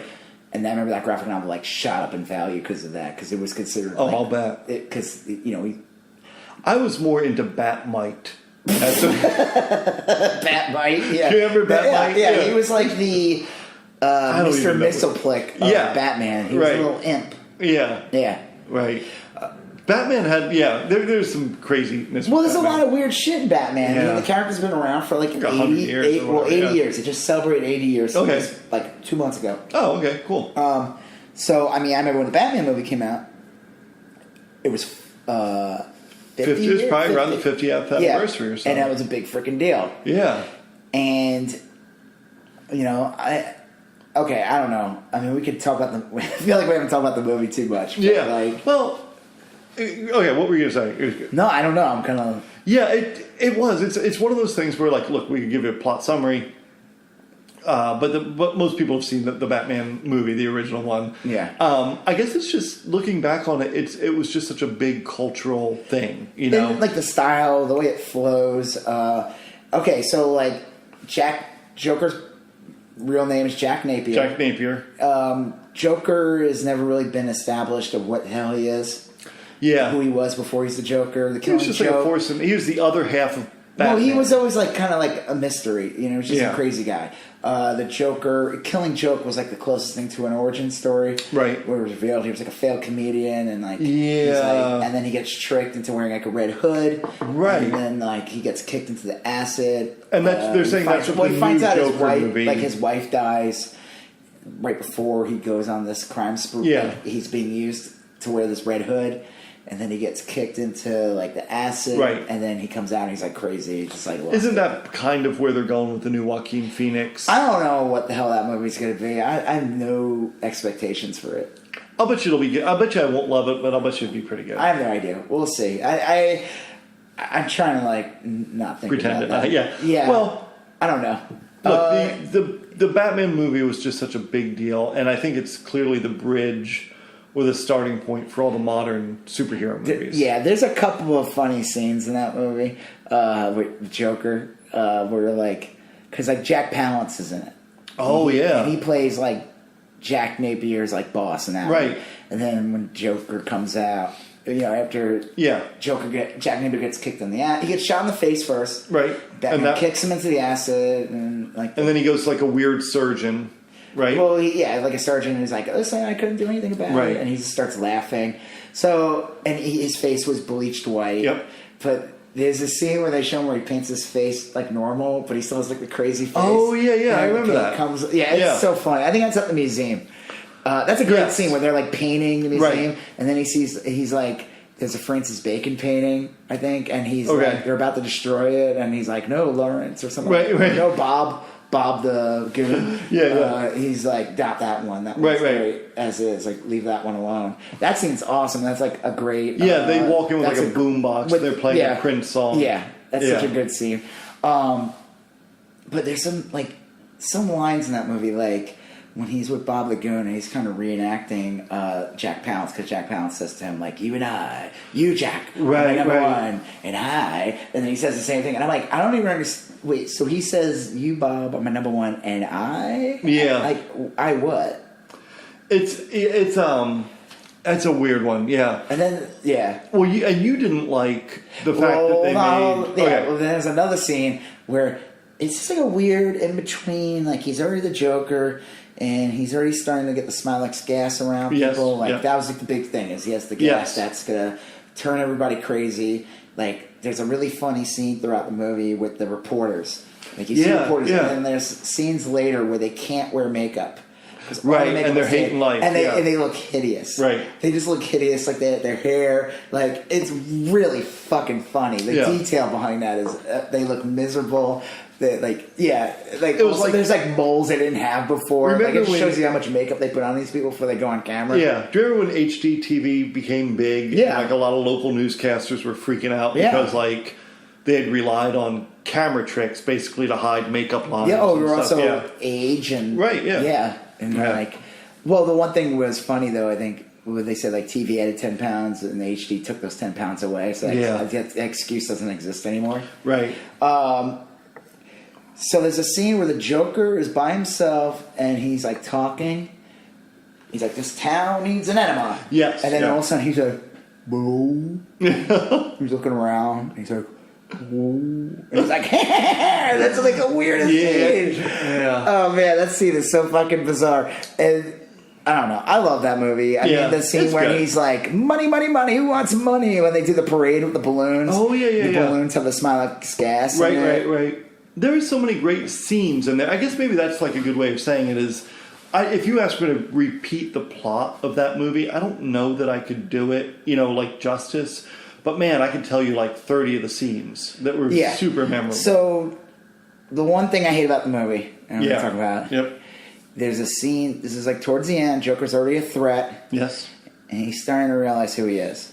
And he passes out.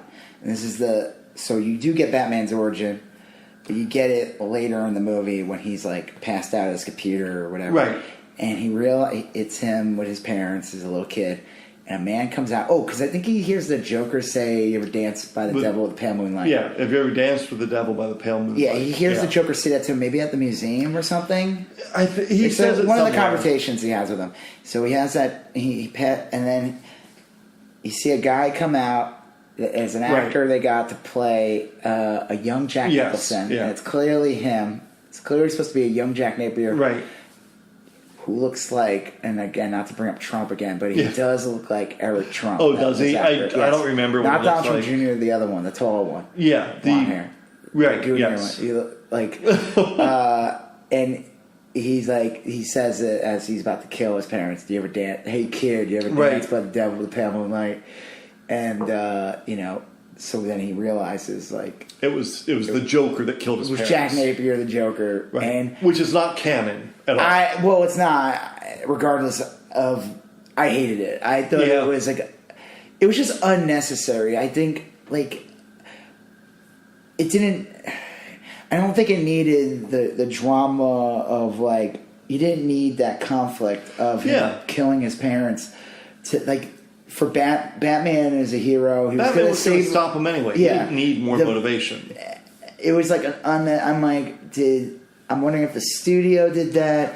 It seems like something like, it just seems like something like tacked on. Yeah, it seems like we need to add more conflict. There's not enough conflict or something. Like we did a test screening, and I don't know. It always annoyed me. I just found it to be like. And like I said, I don't think it ruins the Joker. No, it doesn't. Batman as a character. It was just an unnecessary, because even later on they say like, "I made you, you made me." Like I guess they were trying to show like they're like the yin and yang. Right, they're two sides of the same coin. But I just think at the same time, they could still have been two sides of the same coin without that scene. It's kind of stupid. I don't love that scene. I remember. Watching the movie as a younger person, it never bothered me. Only later on in life when I was like, it bothered me in the theater. I don't know why. I just thought it was stupid. Like I said, I came back and read a lot of the 80s Batman comics later. Yeah. Like I'd say I probably really got into the Batman graphic novels and comics probably in the early 2000s. Okay. So I never read Killing Joke until like 2002, 2003. Okay. I would read that like in the, like I said, my parents would leave me like in a bookstore while they went to the mall because they didn't care about me. And because that's what you did in the 80s. That's what 80s parents did. And absolutely. And I would just sit there and I would look at books. I remember reading not reading them 100%. I would read them finally. I took them out of the library. I bought them. I eventually bought them. And I'm looking at Killing Joke and Dark Knight Returns, and yeah. like just seeing there were some scenes that were like not appropriate. Right. Yeah. I still have those books. I probably Pixie's going to get to the age at some point soon where my daughter will get to the age where I gotta You see Jim tuck them Gordon's away. Ding Dong in Killing Joke. So Well, I have a lot of the Sandman books out there, and there's like nudity and stuff. Oh, is there? in I never really read those. Those are really good. I like those. Yeah. I think Tim Burton was I feel like he was attached to those movies. They were talking about making like Neil They'd Gaiman be and all. tough to make. I mean, I guess That's they make. hard. Those are hard to like. It's almost like maybe it's better as a TV series. Like, don't make a movie. Sometimes some things don't work as movies. Yeah. Well, there's so much time between these movies. You know, like The Dark Tower should have worked as a movie. It didn't. You know. Well, The Dark Tower, the original plan was it was going to be, and this was what I remember, it was going to be a TV series. Yep. And then a movie. And then like another like they were going to do like all these different things. And then I didn't see the movie. Did you see it? No, I just heard it was terrible. Yeah, I heard it was very, very disappointing. I think some of these like the problem, and if you go back to Batman, you know, you didn't have things like the Marvel movies yet, where the movies are doing so well now that you can release like 30 movies over a 10-year period, and everyone's going to go see them. Yeah, like unless they start making some real shit movie, like if there's like a solid year of shitty movies, right? They're not going anywhere. Like they're going to be making these movies forever. But when Batman came out, that did not exist. No. So when you made these movies, so after Batman came out, you get a glut of like attempts. There's like a Judge Dredd movie. Yeah. There's all these other movies that come out, and a lot of people are like disappointed with these movies because it's like they all kind of just followed the Batman plot. Sure. And a lot of these movies had more mythology in their stories, and you had to condense them. You couldn't do those grand stories because you had to squeeze them into a 12-hour movie, and they still have to follow like the typical plot of a movie. Yeah. I think Batman hit the sweet spot in that everyone knew the basics of Batman. He's a simple, I mean, not he's a simple character, but he is. He's a guy in a bat suit and he fights crime. Batman. It's really, hey guys, I'm Batman. Yeah. I'll make your eyes rain. What? Simple Jack. Yeah, don't ever go full Batman. Yeah, don't ever go full. Yeah, well, he's real simple, and they didn't include Robin at the time. No, they were supposed to include him in Batman Returns. They didn't. He was in the script. Yeah, I do. And I think it was like Chris Rock or one of the younger Keaton Thompson, not him, but the younger brother, were casted. Keaton Thompson's the one from that drug movie, the one with Jared Leto. Oh, yeah, Jennifer Connelly. Right. That brother. Gosh, yeah, that's one gonna kill me. Okay. He's from the scary movies. Right. Okay. Marlon Wayans. Marlon Wayans. The one who played the one who plays the little gangster that pretends to be a baby. Right. That's a great movie. Yeah, Requiem for a Dream? No, that one with the baby? Oh, yeah, Big Baby. Big Bird, whatever. Yeah. Boss Baby? That sounds terrible. No, you remember the movie I'm talking about, right? Where his head is on a baby body? Right. Because he was like a midget? Yeah. Sorry. Very tiny baby person. Right. Requiem for a Dream, though, was horrifying. Yes, and I don't like thinking about it. No, that's a nightmare film. That's probably that guy's best movie. Yeah. Who was that? Aronofsky. Yeah. He was supposed to direct Batman. I would see an Aronofsky Batman. The script leaked. Yeah, bad. Oh, it was terrible. This was in development. If it came out, it probably would have came out like a year or two before Batman Begins came out. And they killed it. It was supposed to follow more the year one. But, all right. Man, just Google it. There's some I'll check bad, that out. like, there's some, it's almost like it's not good. And there's a reason why it didn't get made. I mean, it probably would have looked good, but. Yeah. There was a great, years ago, there's a writer named Mark Miller. He's done like a lot of like The Authority, Kick-Ass, a lot of those books. He did the Wanted comics that turned into that movie.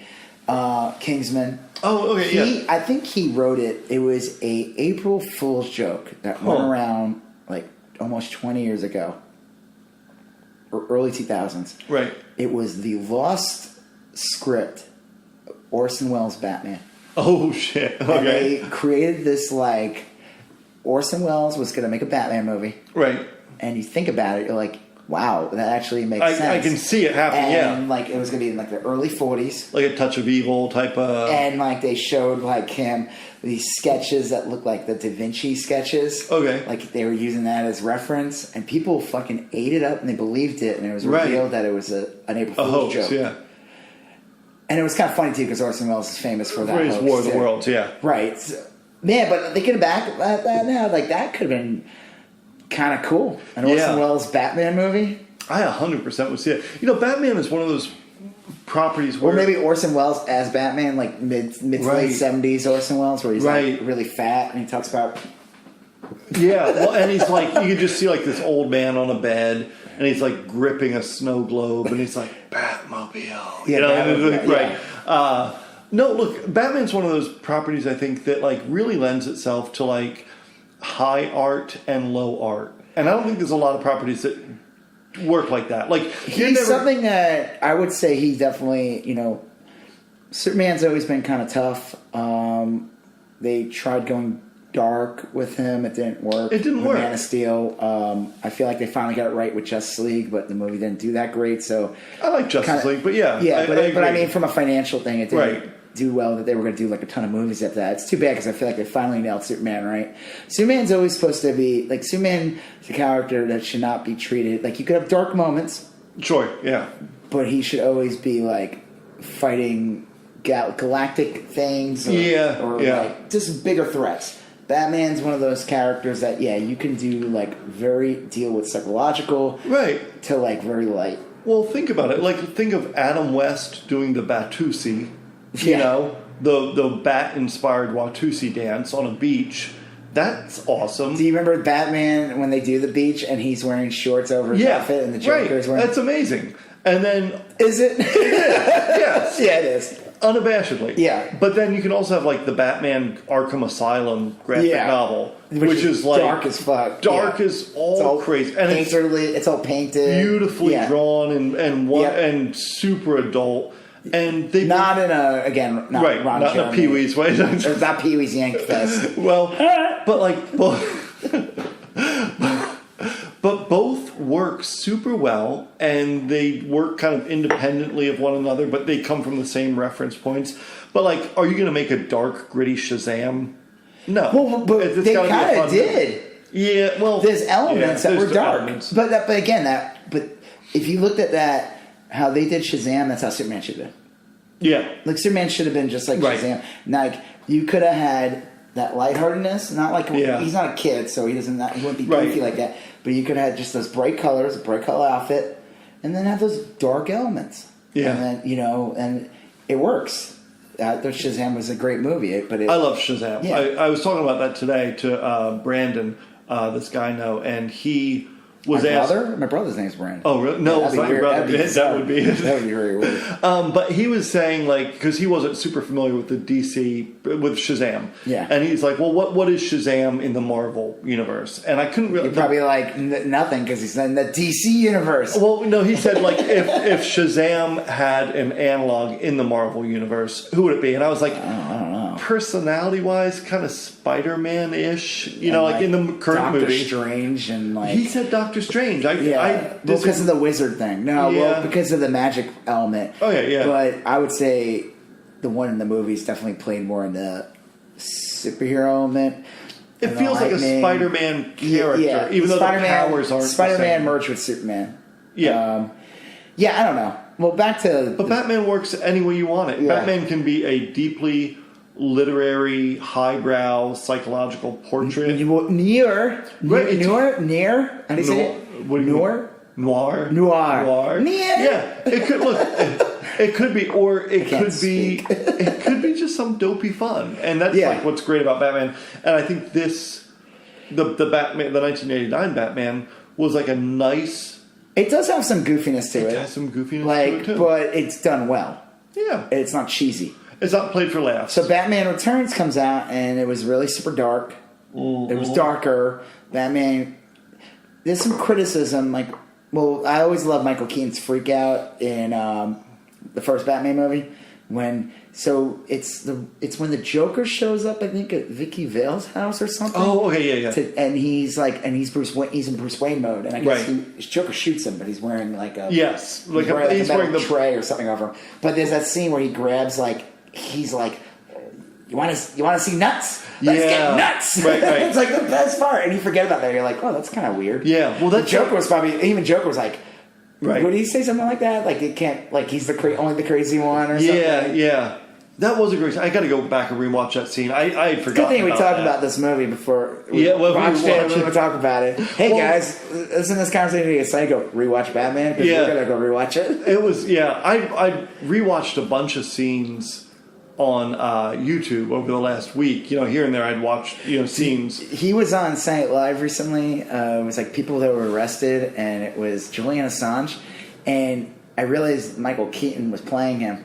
Oh, and he was basically doing the Bruce Wayne scene. Really? Where he's like, "Let's get nuts." Oh, I'd have to see that. Yeah, it's a stupid skit, but I don't even remember like the joke. It was just like people that were recently arrested, and that's Julian Assange is there, but it was being played by Michael Keaton. Which I'll check that out. Michael Keaton's like. So he's, Batman Returns. I guess there was a lot of criticism. Like, there's a part where, like, because there's circus, it's like Penguin's Carnival or whatever. There's a big scene in the beginning, and there's a scene where, like, he basically kills somebody, mercilessly kills someone. Like, it's almost like he's enjoying it. Right. Like, he's, like, laughing. He throws a guy, like, he puts a bomb in the guy and throws him in the sewer, and the guy explodes. But it's like, again, it's very cartoonish. But then, like, you see, and it got a lot of flack. But then you see, like, I feel like the audience has changed. Because I always remember the perception was Batman hated guns. Right. He had the Batarang, though. Sure. And he used that as a weapon sometimes. But Batman hated guns. He never used guns. Right. He thought it was like kind of like of a coward. And also because his parents were killed by a gun. Right. And, like, low-level criminals use them.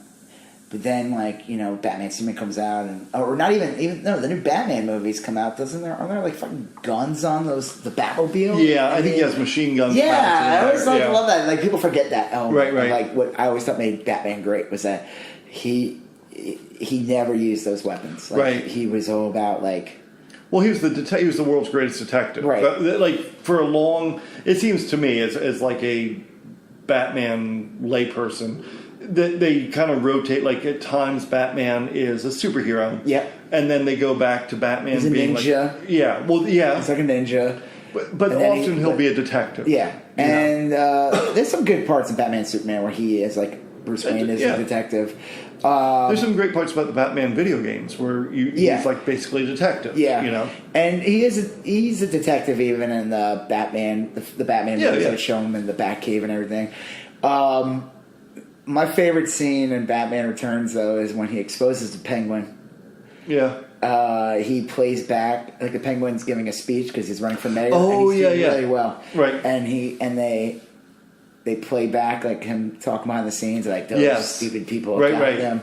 And do you ever watch, you've seen Always Sunny, right? Oh, yeah. Did you see the episode when Danny DeVito's character, Frank Reynolds, ends up owning a child beauty pageant? No. Oh my God, that's the best episode. Huh. Okay. Was that early in the series? No, it was later on. I was going to say, because I watched a lot of them early on, and then I kind of there's a lot of, like, unfortunately, there's a lot of pedo jokes. As a joke is he ends up getting a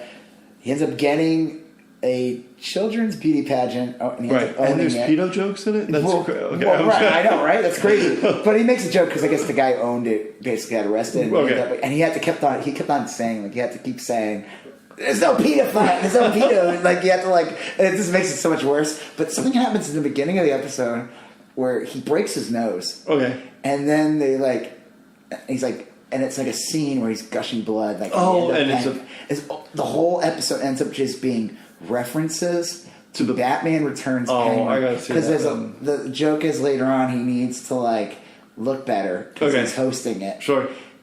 So he gets a makeup done, but it's like the joke is it was a mortician that did it. So he ends up kind of vaguely looking like the Penguin from Batman Returns. Oh, geez. And he comes out on stage and he's talking and he's starting to like the Penguin. And then there's a scene later on, like when they're doing the beauty pageant or whatever, the kids pageant, and he's talking behind the mic is hot behind the scenes. And again, it's a callback to the Penguin getting caught talking shit. Okay, I gotta see this. I loved it. I watched this episode and I was like, my God, I'm like, this is amazing. Yeah. Like, this, like the whole episode is just one big callback to Batman Returns and Dane DeVito's in this show. That's good. That's good. I'll watch that. Yeah. All right. Yeah. So Batman. I guess it's weird. Like. Oh, I was saying though, we could do a whole. I guess we didn't talk about the other ones, but who gives a shit? The other ones are terrible. It's Joel Schumacher. It's Batman. Oh, those are sad. Batman, Robin. No, Batman. What's the one with Val Kilmer? Batman. With Jim Carrey. Batman Forever, right? Batman Forever, which is not super horrible. It's not good, but it's not like the worst movie. It's like, well, when you see the movie, you do see like a big. It's almost like a weird. It changes. Like you see the Tim Burton-ish element. It becomes brighter. Yeah, absolutely. There's a lot more daytime shots. Some bad '90s CGI is used. Yeah. It gets a little more cartoony. I remember at work, I had a boss who had an old job. I'm not going to say who it was. Right. But he made a reference. He said that Batman Forever was the best comic book movie ever made. Now, this was still like the late 90s, early 2000s. Not a lot of references. But even I knew back then, Batman Forever was not the best comic book movie ever made. I was like, you never read a comic book, did you? And he didn't. So it was like... Well, okay, so you had Batman... which was phenomenal, and Batman Returns, which is interesting. Yeah, did I love it? I remember really liking Michelle Pfeiffer at the time and thinking that was I liked the movie, yeah. But it was ultimately I was like, it wasn't even seeing it at theater. Yeah. I feel like it goes on too long. Right. And the funny thing is, like, Batman's hardly in it. Right. So, yeah. The villains kind of take. Yeah. There's too many villains. Like they started doing two villains instead of one villain. That became like the thing. Same thing with Batman Forever. Well, Val Kilmer. Third one was Batman Forever, and that was Val Kilmer. And that's when they introduced Robin. And Tommy Lee Jones is playing Two-Face. Right. But everyone said that he basically was just being the Joker. Like it was. Yeah, he was just like a wacky character. And was Jim Carrey the He's Riddler the in that? Yes. Yeah. And then the fourth one was just hot garbage. It's trash, but it's got Uma Thurman, who I always loved. But not Poison somehow Ivy. This guy made Uma Thurman she just looks like a drag queen in the movie. Yep. Nothing against drag queens, but she just but like I remember Thurman. really being into Uma Thurman and just like not really being into that version of Uma Thurman. No, not at all. When they said that Uma Thurman was going to be Poison Ivy, I was like, Maxie. You know, right. You know, like the Jim Carrey mask. Yeah. Heading over to the dresser and pulling somehow out a couple, they just that was not Uma Thurman. That was. But it was Alicia Silverstone as Batgirl. Do you remember the shit she got? No. Oh, okay, so Alicia Silverstone was super famous for being in those Aerosmith videos. Mm-hmm. And then had she been in Clueless yet? Yeah. Okay. Yeah. Just in Clueless. Clueless came out in like '95. Right. So she was like super hot at the time. Yep. She gets cast to play Batgirl. She's not Commissioner Gordon's. She's Alfred's niece. Something really like that. stupid. Yeah. But she got a lot of shit because I guess the actress in real life went to college and she gained a bunch of weight. Oh, and really? by a bunch of weight, meaning like 20 pounds or something, but she was like a no-no. And there was, she got so much shit. Yeah, oh my God. Are you saying that people thought that her character in the film weighed too much? Well, the producers, supposedly it just got out. Really? Yeah, they were complaining. And I think in some scenes, like, listen, I'm just telling you. Yeah, no, I haven't seen the movie and because it's horrible. I haven't seen it I've seen it like maybe 2 times. Once in the theater and once. Yeah. And it's garbage. Like, well, they killed the dinosaurs. Yeah. Like when they announced Arnold as Mr. Freeze. I was like, yeah, that's kind of cool. I thought maybe that could be good. But then you see him and he looks like, man, what's that play where everyone's like wearing like they're all like on roller skates and they're like wearing lights. It's like it looks like the future. Oh.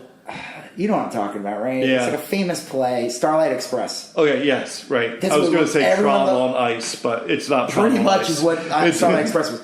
And that movie looked like he was shooting Starlight Express. Well, it was Uma Thurman. Uma Thurman was Poison Ivy. Schwarzenegger. Was there a third Mr. Freeze. Bane was in it. Oh yeah. Bane was so Bane, but he wasn't really like the Bane that we know. No, He was- Bane. yeah. So Bane in the comic was, if you remember when they killed Superman, Right, like yeah. Doomsday. Well, like a year later, they were like, DC was like big on like we need to get money now for Batman. Like, Yeah. So they didn't kill Batman. What they did was they had. All his villains came out. It was like a really great story. Yeah, I remember like, Bane this. was going to break him, like Right. get him exhausted, have him Yes. fight all his villains. He sets him up and he breaks the back. He Right, literally he breaks broke his back, yeah. and he's out of the picture, and they replace him with a different character. But Bane, he was like a big monster guy, but he was very calculating, he was Right. smart. There's an awesome backstory. Like he was basically raised in a prison. There's like and then the Bane, and I guess they just decided, let's just shove Bane in there just so we can make an action figure. And Right. They get some wrestler to play him, and like he's literally like, it's like a know-nothing character. He's Right. just in the background, and he's just like, burn. Yeah, he's like muscle or something. And he yeah. says nothing. He literally does I remember absolutely that now. nothing. Yeah. There was no point of him being in the movie. Yeah.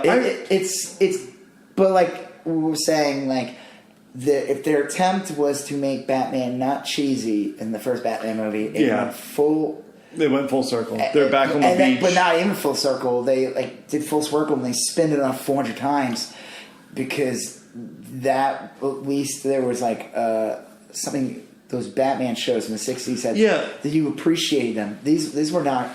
They weren't campy. They were just bad. Right, and that's a difference. Like the Batman from the 60s. You're right. They didn't go full circle. They regressed far worse than the 60s one. Yeah, it was like if somebody, you just told someone about the 60s show and mentioned Batman to them. That was what Batman and Robin was. And the thing is, like, it sucked too because like George Clooney was casted, and honestly, I could see him playing a very good Bruce Wayne.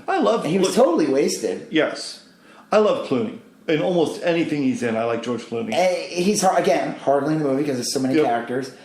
Completely wasted. Yeah.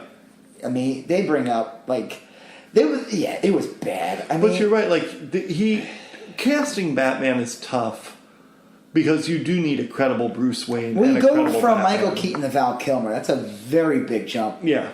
I mean, Val Kilmer was in The Doors. He was like, and he's got some. He was in the chops. Island of Dr. Moreau. That's later on. Yeah, but right. Yes, he's Top Secret. Willow. You see Top Secret? Yeah, Top Secret. That Real Genius movie. Yep. But he was Mad Mardigan in Willow. Mad Mardigan. Yeah.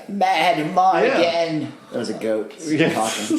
That lady. Keeps transforming. But yeah, he was legit. I remember and he's not terrible in the movie, but it's funny he didn't want. I don't know if he didn't want to do it again. It was just odd that they had to replace him again. Yeah, they're doing a movie. The movie comes out 2 years later, and they were talking about making a fifth one. Right. Yeah, I remember. The funny thing is, the fifth one has the Scarecrow casted in it, or was going to be in it. Okay. They were going to have. They wanted Howard Stern to play the Scarecrow. Howard Stern wanted nothing to do with it because his Private Parts just came out that year. Right, and that's his big stab at credibility. And he was like, he's proved that even though he was playing himself, he's a decent actor. Sure, he was. Yeah, and he was trashing Batman. I remember I would listen to him on the radio. He was trashing Batman and Robin before it came out, and he said that, and he trashed him. He's like, they're offering me the part of this. I was like, fuck this, I'm not going to be in this movie. Like, it was crazy. I was like blown away by it. Like, he was like, I don't want to fucking be in this. They were going to have Jenny McCarthy play Harley Quinn, and they were going to. The big thing was that they were going to bring the Joker back, but he was just going to be like kind of like a hallucination brought on by because. The one mistake they did in what was the one big mistake they did in Batman? Well, we talked about they made Joker the killer. Well, they killed him off. Oh yeah, right, yeah. So that's it. He's done. He took the number one villain ever. Right, you can't use him again. And what was the fucked up thing about the Dark Knight with the Joker? Well, what's the fucked up thing about that? About Heath Ledger dropping dead, or in real life, but he doesn't kill him. It's almost like the same thing. Like but in reverse. It's like he's about to fall to his death, and he has him like on a hook. He's not going to let him die, and they're like, "We're going to keep doing this back and forth." Right. And you're like, "No, you're not." Right. Unless you recast the actor. That was one thing I hated about the third one was like how it it really is like a sequel to the first movie, and it almost ignores the second film. Like, they mention Harvey Dent, they mention things, right? But like, there's no mention of the Joker ever. They don't bring him up once. Like, like he was just like it was just in that movie, and that was it. But so this fifth movie never happened. Thank God. Right? Did you? I remember Batman and Robin was so bad, like just from the trailer when it came out. Oh yeah. Like I remember watching the trailers in the theater, and I was like, this look when a trailer can't make a movie look good, it's bad. Yeah. All you got to do is cobble together like 40 seconds worth of decent footage. All you got to do is cobble together like 40 seconds, maybe a minute or two of if you can't even do that, the movie's... I mean, that's how bad that movie was. Right. But what's funny is like how studios hold on to things. Yeah. Like, okay, so it takes forever and they're going to reboot Batman. And it takes many years till they finally bring back Batman. Because they got to get that last movie out of people's minds. They got to Febreze the closet. Yeah. And they announced Nolan's going to do it. Yeah. And it's going to be his origin. It's like Batman Begins. It's like funny they don't even say the word Batman until the end of the movie. Yeah, it was like they were so scared of Batman that they you don't see him until the end. But what's funny is how these studios lock onto things and they can't let go. So the villain was always supposed to be in Batman 5. Okay. But there is no Batman 5. Because Scarecrow was supposed to be in Batman 5. Right. Scarecrow ends up being in Batman Begins. Right. It's like he's grandfathered in. It's like the same thing, like the Lizard. Do you remember Amazing? Okay, do you remember Spider-Man 3? Yeah. And then it didn't do it made money, but it didn't do well, and they had a falling out. Sam Raimi, I don't know what happened. Sam Raimi didn't want to do it anymore, and then Sony decides we're going to reboot the series. Yeah. With Andrew Garfield. Yeah. And the villain of the movie was supposed to be the villain in Spider-Man 4 to begin with. Anyway, they used a lizard. Right, It was supposed to be... But what sucked is, I don't know if you remember in the Spider-Man movies, they had a guy playing Kurt Connors. That actor from like Happiness and a bunch of things. He was playing it, so it's almost like he's like slowly earning that. Right, he's in the batter's box. Instead, you just get a different actor, It's like, who gives a shit? That movie was terrible. Yeah. But it's just funny how these studios hold on to, like... It's so weird. They're like... It is. They won't budge. They're like, we're rebooting it. It's going to be different. But we're going to keep that villain that we were going to use in the movie. And I always found that kind of bizarre. That is bizarre. Yeah, whatever. All right. So Batman. Any last words? Not really. Look, it was a great movie. And it set the tone for a lot of great movies to come. And some bad ones, too. And some bad ones. Yeah. But look, like that was an important moment in like modern superhero movie making. Yeah. Loved so much about it. The music and the acting and the set design and all of that. And it felt like an event. It did. I will say this, the one thing I do miss about movies, and maybe I don't know, maybe because I'm older I'm not paying attention to these things as much. The one thing that the Marvel movies don't have that like these movies did, because they did come out less, and they would have these like elaborate soundtracks. They would have these videos. Yes. Remember they would have these big... Because even like I said, when episode 1 came out, I was making fun of it. Like, they did the dual fates. Right. But like, you remember Kiss on a Rose? Yeah. And now that YouTube Bono video. Oh, yeah. And then, Kiss Me... yes, I and it looked like the cartoon. The video. Yeah. Like, they had these, like... They felt like bigger events at the time. Yeah, some of that we'll never get back just because of the way music... Like, multimedia doesn't work the way... It used to. They don't really have like... Well, there's a little bit of a... I think there's a little bit of a cheesiness now to it. Yeah. Like, you don't... I don't know. The movies don't need that now. Right. Like, imagine like there was like a Seal video for Thanos. Right, yeah. Da da da da da da da. And it's like, awesome. Snap to it. Right. Snap. The snap song. Yeah. And like, oh, that'd be great. That would be. What if like it came out... And then early 90s, and remember like the Addams Family, right? With the MC Hammer, that Adam Shuffle or whatever it was. Yeah, they could have done that with Thanos. Yeah, that's a lost opportunity. Oh damn! You're not going to get that back. No, we're never going to get that ever. All right, well, we'll get to by next time. I don't know. You know, it's funny. I'm not saying I want to do this, but I was looking at what's on HBO next month. They're putting out. Just base everything on what's on HBO. Well, no, they're putting out, they're re-releasing on HBO Conan the Barbarian and Conan the Destroyer. Yeah. Yeah, no, look, I feel like those could be part of a thing. Yeah, right. Like, right, I would right. never want to this. Do you have anything in mind? Well, we were talking about doing Karate Kid at some point. Karate Kid would be great. We talked about doing Breakfast Club. You know what's coming up? Summer. Yeah. Summer school. Yeah, I don't think that warrants a whole episode. I do. I think that warrants like a graduate level seminar. Or something. Or at least a summer school class. Yeah. Karate Kid. Look, I'd be down with Karate Kid. Because I think now you can watch that Cobra Kai show on YouTube. I haven't seen it. Is it? Oh, you can watch it for free YouTube now? is making it free for like this month. Oh, really? Yeah, you can watch. I think they're on season 3. Or they're going. I think it got renewed. This finished season 2. Okay, then maybe you can watch the old seasons in anticipation. Damn! I'm gonna watch that. Yeah. I still like the preview, and I liked how like almost like LaRusso's kind of the dick in the beginning, and right. Johnny's trying to he's almost like helping kids out, and he's starting a dojo with It's like almost like a reversal, right? And then I saw the trailer for season 2, and it's like the mean old the Cobra Kai guy's back. Yeah, the dick, the Vietnam guy. Right. I always love that picture of him where he's holding the gun. Yeah. The Vietnam veteran, and he's a total asshole. Can't have Miyagi because he's dead. No. Pat Morita's long past. But I would. You want to do Karate Kid? I feel like I want to watch this show. Is it available on? Can you stream Karate Kid? I don't know if I want to I've seen that movie so many times. I feel like I'd rather if we're gonna do the Karate Kid, I gotta talk about it, but I kind of want to see this Cobra Kai series so I have something to compare it to. Because we could go on about the sequels, and the sequels are garbage. Right. And I almost like to think that, and probably the way they're making the series is that this is really a sequel to the first original, movie, yeah. and maybe like that. Remember the beginning of Karate? Now it's turning to Karate Kid. Yeah. We're gonna end this real quick. Remember in the beginning of Karate Kid 2? It was almost like they were following like the Rocky formula. Yes, where yeah, the beginning of the movie was the end of the first movie, Yeah. and they show like the very beginning is right after he gets the belt. Yeah, and then the sensei, the Cobra Kai sensei, is like pissed, and like he's staring down Miyagi. And he's like Miyagi's just staring back at him.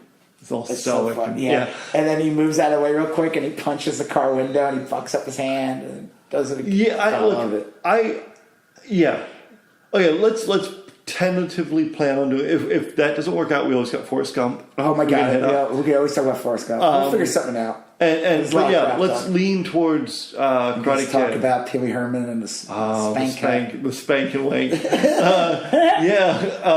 All right. Well, I'm Joseph K. I'm Rob Israel. We're still talking about that. Still going on about that. Bye. Thank you for listening to You Still Going On About That with myself, Rob Israel, and Joseph K. Remember, you can find us on iTunes, YouTube, Spotify, Google Play, Castbox, and Podbean. So remember to like and subscribe, share, comment, leave us a basket of fruit or candy. Thank you for listening. All right, later. Bye.